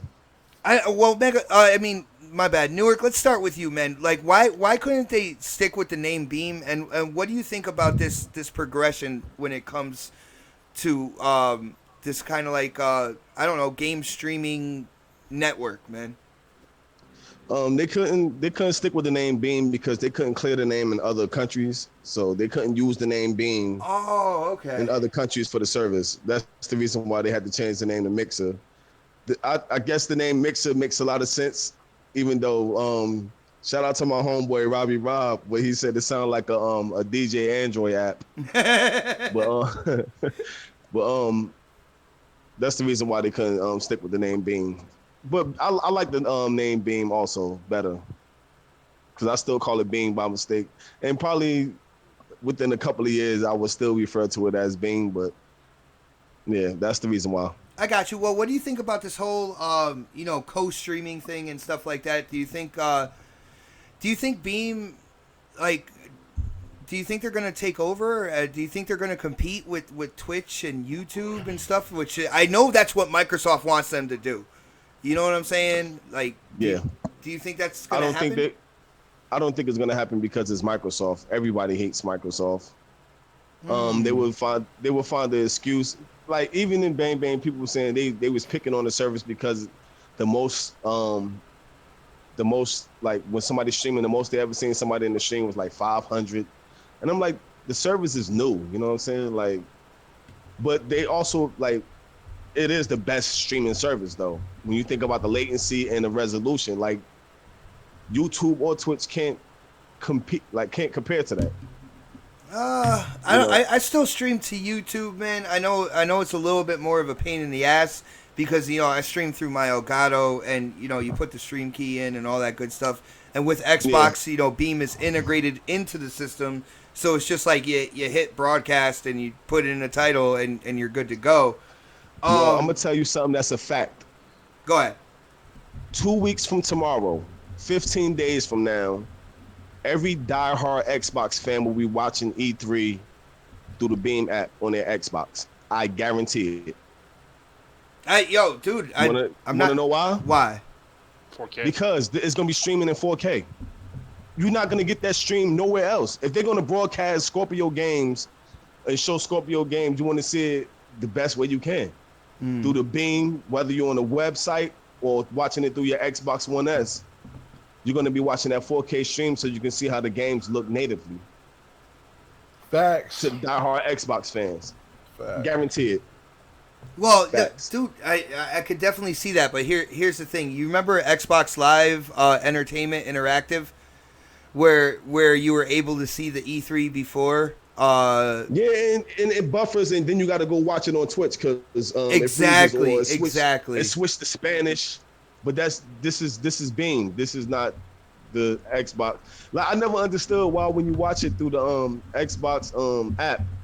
Like you could be watching it be in English and then it'd be in French. You know what I'm saying? Like it was crazy. Oh damn, man, that was absolutely hilarious. So, well, with that being said, I gotta agree with you, Newark, and I hope that when it comes to this app and stuff like that, it doesn't do what XLEI did. That app did because like I tried to use that to to show everybody out there when we were doing live shows and stuff when it comes to E3.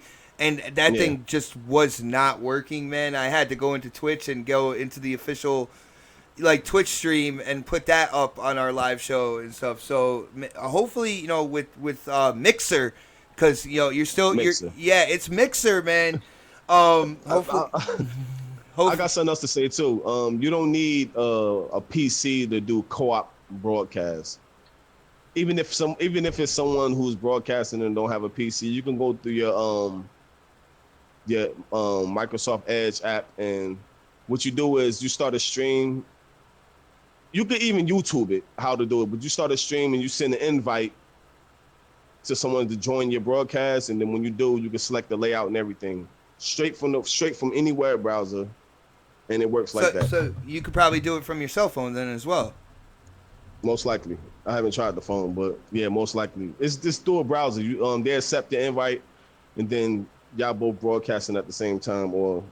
And I'm not sure, like, if I send you an invite, I know you would be in mine, but I'm not sure if I'm in yours, and vice versa. So, if anybody want to know how to do it, just YouTube it.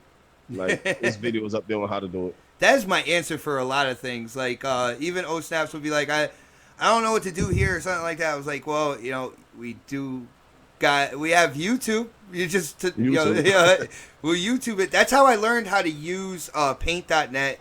That's how I learned how to use OBS. That's how I learned how to use Blender and stuff like that. I just kept watching YouTube videos and trying to learn what these people have to say. Some people are completely full of shit. I'm not gonna lie.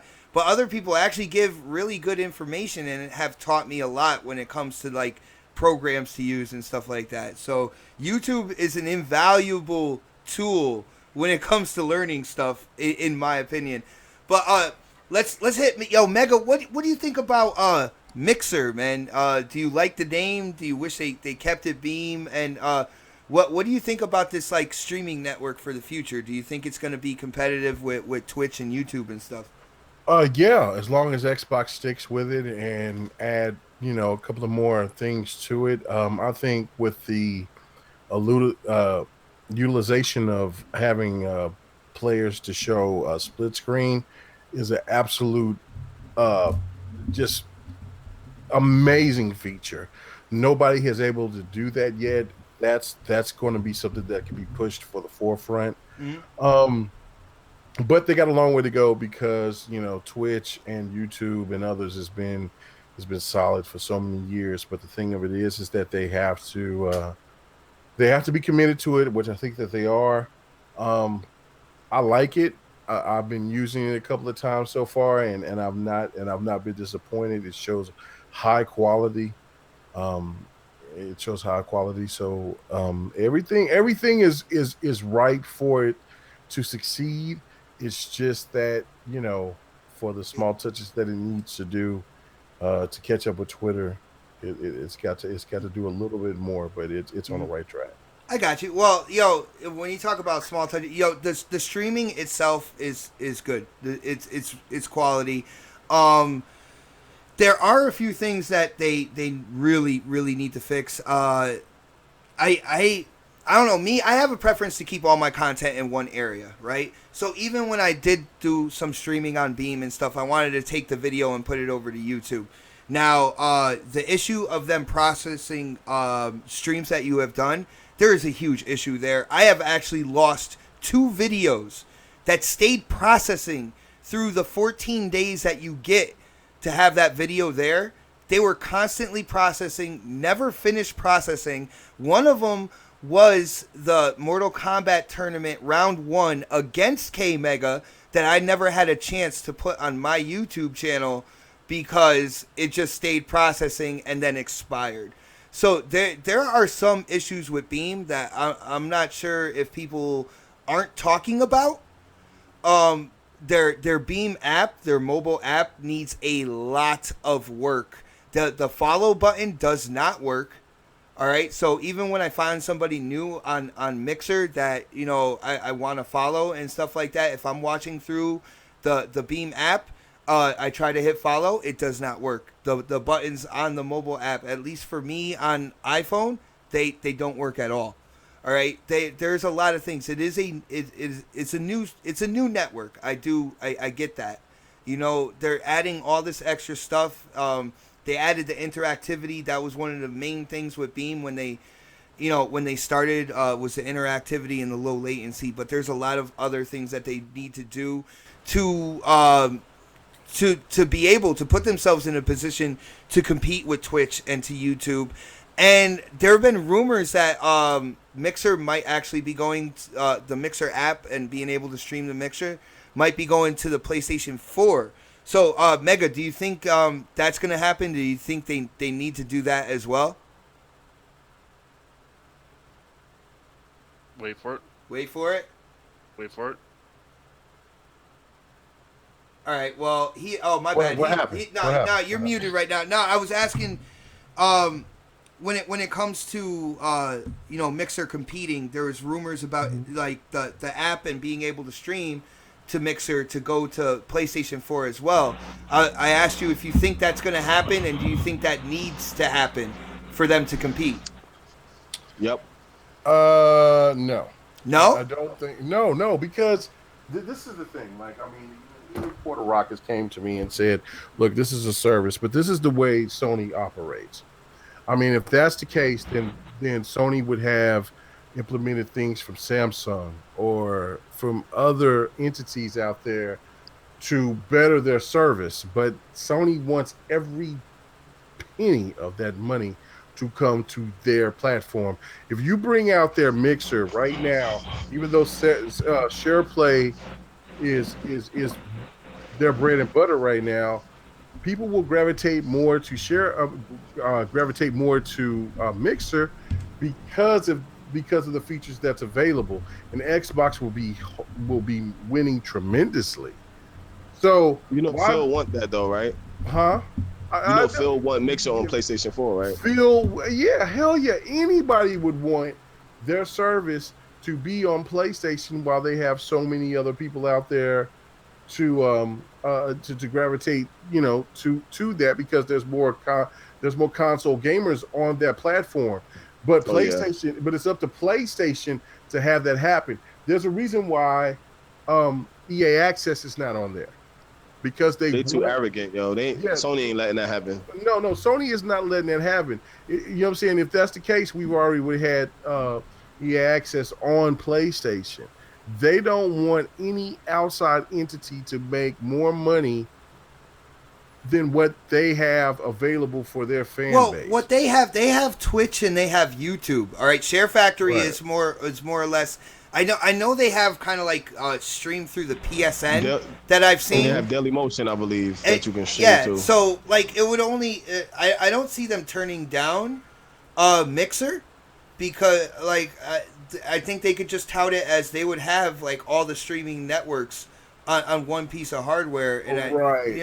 I think that'd be. But come on now, let's look at this from a logical stand base. SharePlay is generating a lot of buzz. There's even Xbox people that have been saying, "Look, we kind of want that same." No, we don't. We do want that same type of thing that PlayStation has, to where SharePlay can put their gaming gameplay on YouTube.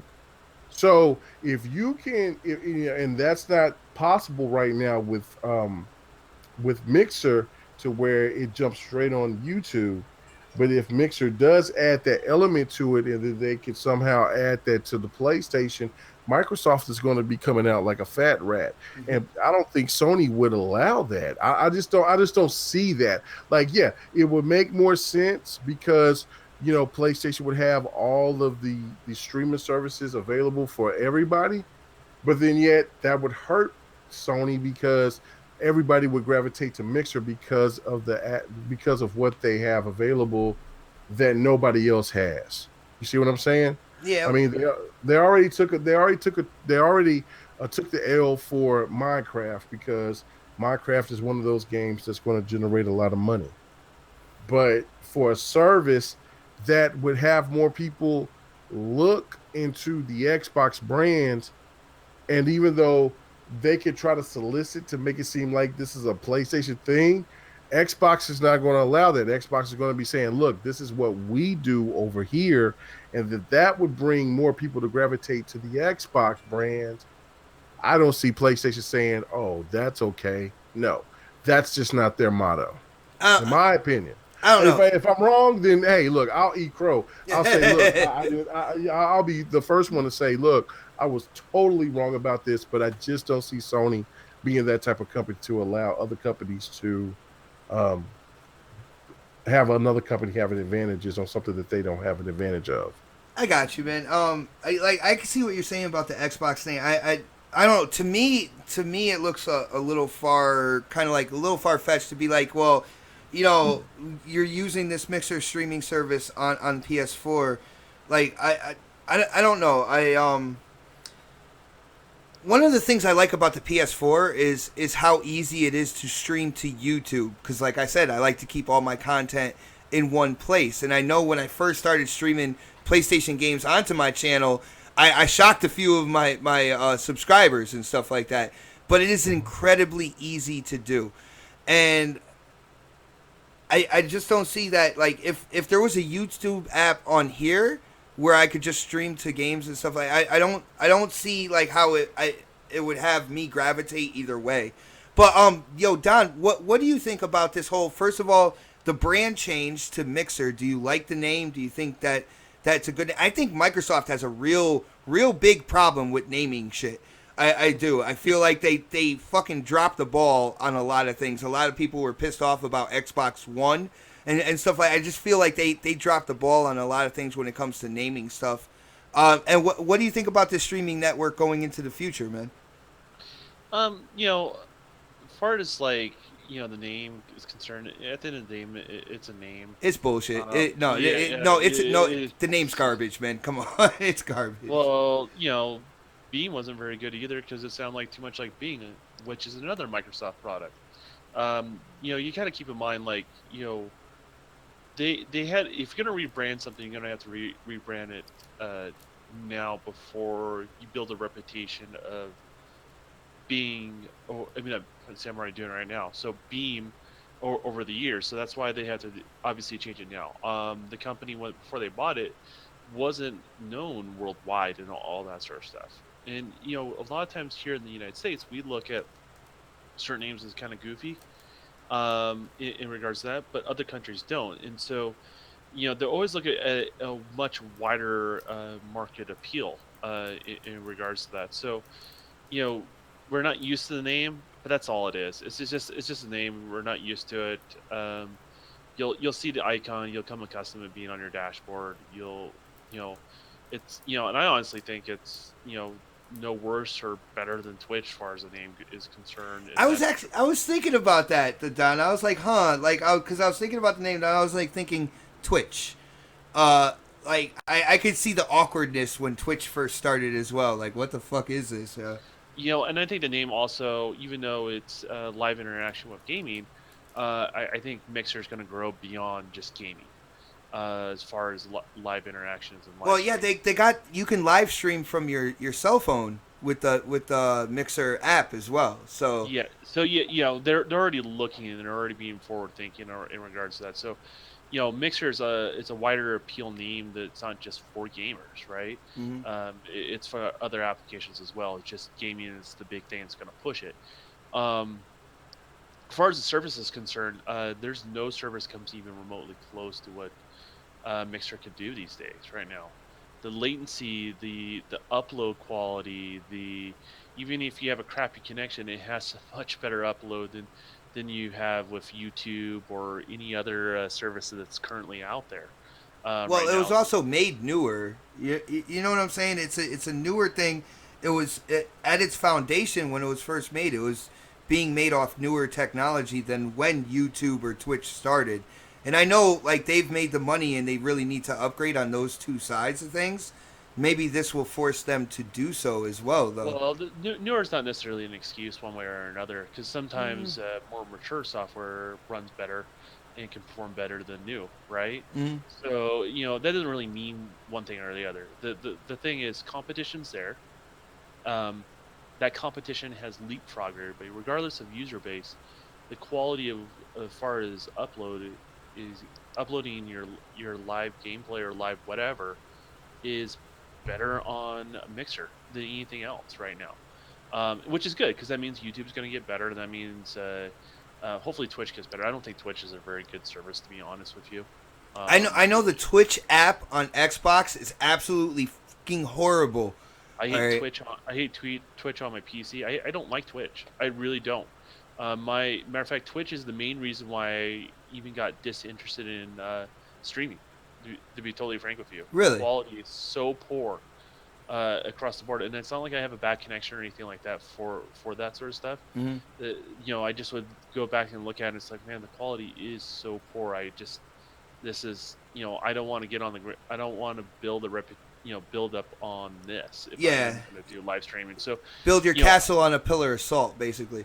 exactly. So I just, and that's fine. People like Twitch, like it, enjoy it, use it. That's fine. All that sort of stuff. But you can't argue the fact that Mixer is now the leader as far as quality is concerned.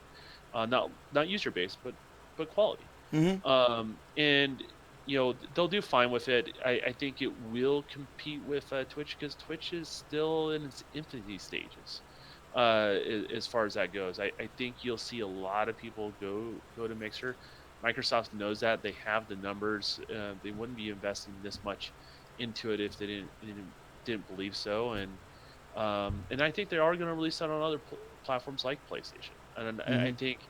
I think PlayStation at the end of the day will be strong armed into that situation, where they kind of now their product looks inferior because it's not on there. That might take a while though. Well, it doesn't take what, a year or two for trends to something like that to go. It doesn't take long in the grand scheme of things. So I think Mixer is a great alternative. If you're not into it, that's fine too. But if you want live interaction, you want to do multiple streams together, And it's not perfect, and and I think honestly, the real result is to be able to restream from Mixer to YouTube, because the reality is the latency wouldn't be any worse than just streaming straight to YouTube, and you would be able to double dip on both audiences. I I see what you're saying with that, and I mean they have Restream, but uh that site and everything like that actually takes your stream and splits it to Mixer and like YouTube or wherever you want it to go, and Well, so or the that's where latency. that's where I see Mixer going, though. I think what I see is Mixer, instead of being its own standalone thing, but also being a companion where you can, guys like you that do streaming and stuff like that, you're using the Mixer app, and you have your YouTube key, and it'll basically their servers will repost it to YouTube. In that sense, it would be a lot better Mhm. than to doing the other way. And I see that fully coming to Mixer entirely, and I think that's the right way to do it.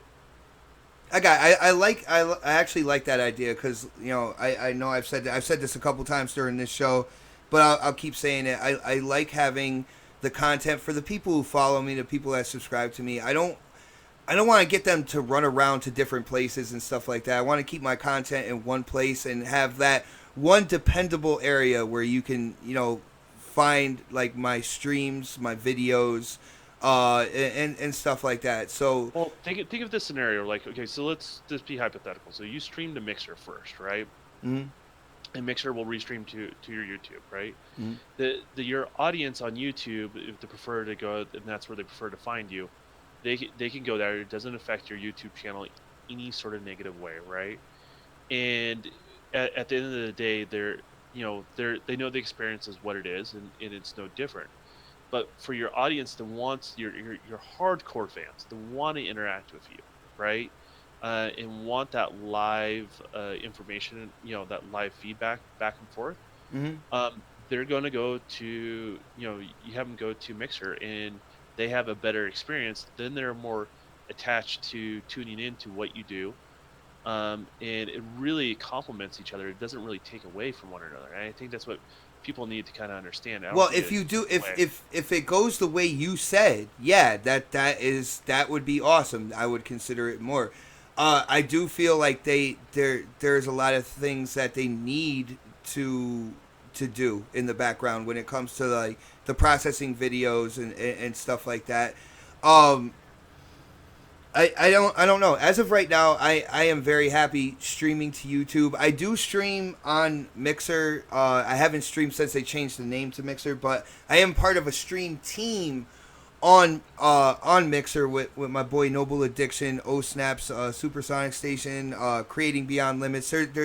I'm part of a stream team there, so I do put content out, on Mixer. But when it comes to my kind of like standalone content, I'm happy with how my Elgato deals with OBS and going and streaming to YouTube and the interaction I get there. And when I'm on the PS4, that app works amazingly. You know what I'm I have a saying? question. What's going on, man?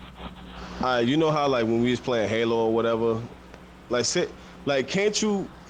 I'm like I don't know how the whole Elgato thing works, whatever. Can't you broadcast through Mixer, but use Elgato like the stream that same broadcast to YouTube all at the same time? Yeah, I could stream to Mixer. I could stream to Mixer on my system and then use my Elgato to capture and stream to YouTube at the same time. I could definitely do that. There's only Oh, one okay. flaw with that is his upload. So basically, I'm hardwired on both things. I could do both.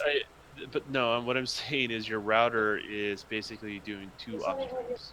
And typically, most people's internet services, their download's much faster than their upstream. Yeah, no, but we have had multiple streams going between me and O Snaps. It can handle it. Our internet in the house can definitely handle it. Um, I don't know. Like I could definitely do that. It's just I would have to like pay attention to both chats and everything like that as well. I mean, I would have one chat like on my screen. YouTube would see that chat as well because I'm screen capturing is basically what I'm doing with the Elgato. I don't know. I could definitely do that, man. I don't know, Newark. Is that something you would like to see? Like you want to see that? Like I could do that, man. Yeah, I would like to see it because I think we when you was broadcasting on YouTube, and I don't think the viewers heard us in the party or something like that when we was playing Halo. So I think it was. I'm not sure what the issue was, but Well, I don't know. what happened there, right? I did a little trick to get the party, involved into the live stream. I was gonna use the Xbox app for the party, all right, on my computer, which would go beautifully with OBS, but for some Xbox app is very fucking glitchy on the PC when it comes to parties. And it wasn't working that day. So what I did is I started the party on my system, and then I went into the options and I put that the party can be heard on my TV as well as my headset. So this way the party was coming through as gameplay sound on my Elgato. All right, so the more I would raise up the gameplay, the more you would hear everybody in the party along with the gameplay sound. It's a little trick that if you can't get everything like separated, the audio from the party and stuff like that. If you can't get it separated, it's a little trick that you could do as a streamer to get your party in there. But hopefully the next time I do that, the Xbox app decides it's actually going to work well with the party and let me do what I have to do, for that series. But all in all, it is cool to have a streaming network integrated into your system, and on Xbox, that is Beam, and I believe that's the only console that really does that. I know YouTube, you can stream on PS4. I don't think it's integrated into the user interface though. It's really cool, for people who like using Mixer, definitely. Keep doing what you're doing. Hopefully they improve. There's to me, there's a bunch of things they need to improve on. It's not just the stream quality or whatnot, but like I said, the processing of videos, their mobile app. They have a lot of work that they have to do, and I guess we'll just see how it evolves, from here on out. Because now Microsoft, they're a part of Microsoft, and I definitely believe they have more money to improve things. So we got to see what they do from here on out. But guys, we've been on here for getting on definitely over 2 hours. So 3. yeah, guys, we got to wind down, and we can't do that without outros, plugs. What everybody on the panel has been doing. So I don't know. Let's start with Newark. Newark, why don't you let people know, where they could get a hold of you? Talk about price points when it comes to the Scorpio, stuff like that, man. I'm excited because 2 more podcasts, man, to the eve of E3. Can't wait. Yeah, y'all can find me on Twitter at NorkNJ360, where I'm usually raging, and on Xbox Live at NorkNJ360, and the Facebook group along with the Xbox Club, Xbox News for Xbox Gamers. Enjoy y'all weekend, and weekend / the rest of y'all holiday weekend. Peace. Nice, man. Let's go down the list. K Mega, man, I hope you have that scroll ready. Let people know where you're gonna be, live shows and whatnot, man. Why don't you let everybody know? He is preparing the scroll. He's unrolling it as we speak. Is that what you're trying to say? Yeah, pretty much. Unless he knocked out from that Henny. Yeah, that's what I'm thinking, man. Well, let's get back to him. I'm watching to see if he goes unmute. But Don, why don't you let everybody know where they could get a hold of you? If there's anything you want to plug or promote, man, you know the deal. Yeah, I know the deal for sure. I mean, I'm sorry that K Mega is such a lightweight drinker. That's why I just wanted to hear his outro. But But the best way to get a hold of me is via Twitter. It's just underneath the stream if you're watching it live, and if you are listening to this later, it's just below as well. Everyone's Twitter handles is on there. I will soon have my YouTube page tied to my Twitter handle and some other stuff tied to my Twitter handle, so you can basically see anything I'm getting involved in. And then maybe we'll do the dev and the gamer this weekend. I'm not sure. I haven't talked to K Mega about that. I know he's been busy. He's literally outside of next gen. He's probably doing the most podcasts per week that I know of. So yeah, definitely. Him. I don't know if he's trying to compete with our boy Zaire, but he's definitely putting in work, live shows and stuff like that. Speaking of K Mega's work, you can catch him every Friday on his channel, which is K Mega 405 for the GRG podcast. That is Game Recognized Game podcast. You can catch him here every Saturday at 7 p.m. on the next podcast. You could check him out on Sundays on a little show, BGST, with me, Next Gen, Crap Gamer, Tim Dog, and I believe it's every Thursday for the multiplayer podcast. So the guy puts work in. Not only that, he does have videos, dropping on his channel. So definitely check it out. K Mega 405. Huge shout out to Fuskies, who unfortunately, he was going in on Injustice 2 a little too hard, that his internet connection felt it. And he was botting so much and everything like that. He sent us a message. He was like, "Man, this is crazy. I gotta back out right now." So shout out to him. We didn't have that smooth voice in for the entire show, but I'm pretty sure he will be back next Saturday at like 110%. Of course, huge shout out to O Snaps. It's Mel, who is at work, but when she heard Friday the 13th that topic pop up, she was like, "Man, I had to come in here and share my opinion," and it was awesome having her on the show. And I was actually amazed at how clear she came through on her phone, being at work and everything like that, off the 4G LTE. It wasn't even off Wi-Fi or anything. So huge shout out to OSNAP, it's Mel, and of course everybody in the chat who comes to check us out live every Saturday, and for the people who check us out afterwards, because I know there are true fans that, they just can't catch the show live or anything like that. And it's one of the great things about YouTube is you always go to the channel and check out the show afterwards. But guys, it is Saturday. We are gamers. We want to get those controllers in our hands. I will let you guys know that this is your podcast, If it wasn't for everybody out there in the chat, for everybody who watches the show afterwards, you inspire us to keep coming together every Saturday. You have made this an absolute tradition. The next podcast is a family, and all you guys are a part of it. We thank you so much for all your dedication and the support that you have for this show, this channel, and everybody on the panel. Thank you guys again for checking us out. And like I say every Saturday, we will see you next Saturday on the next podcast. Have a great weekend, guys. Oh yeah, by the way, shout out to Intro Media Gaming as well. The proper way to do it. Later, guys. You know what's funny about Foos? He didn't really just bounce out. There were just too many women just outside of his window. Oh, good. Like, I gotta go. I gotta duck. Yeah, I can see that. I can see his girl never mind. Yeah, she getting all steamed. And she's like, you need to quit it with that smooth voice. You just need to stop. All right, guys, we are out.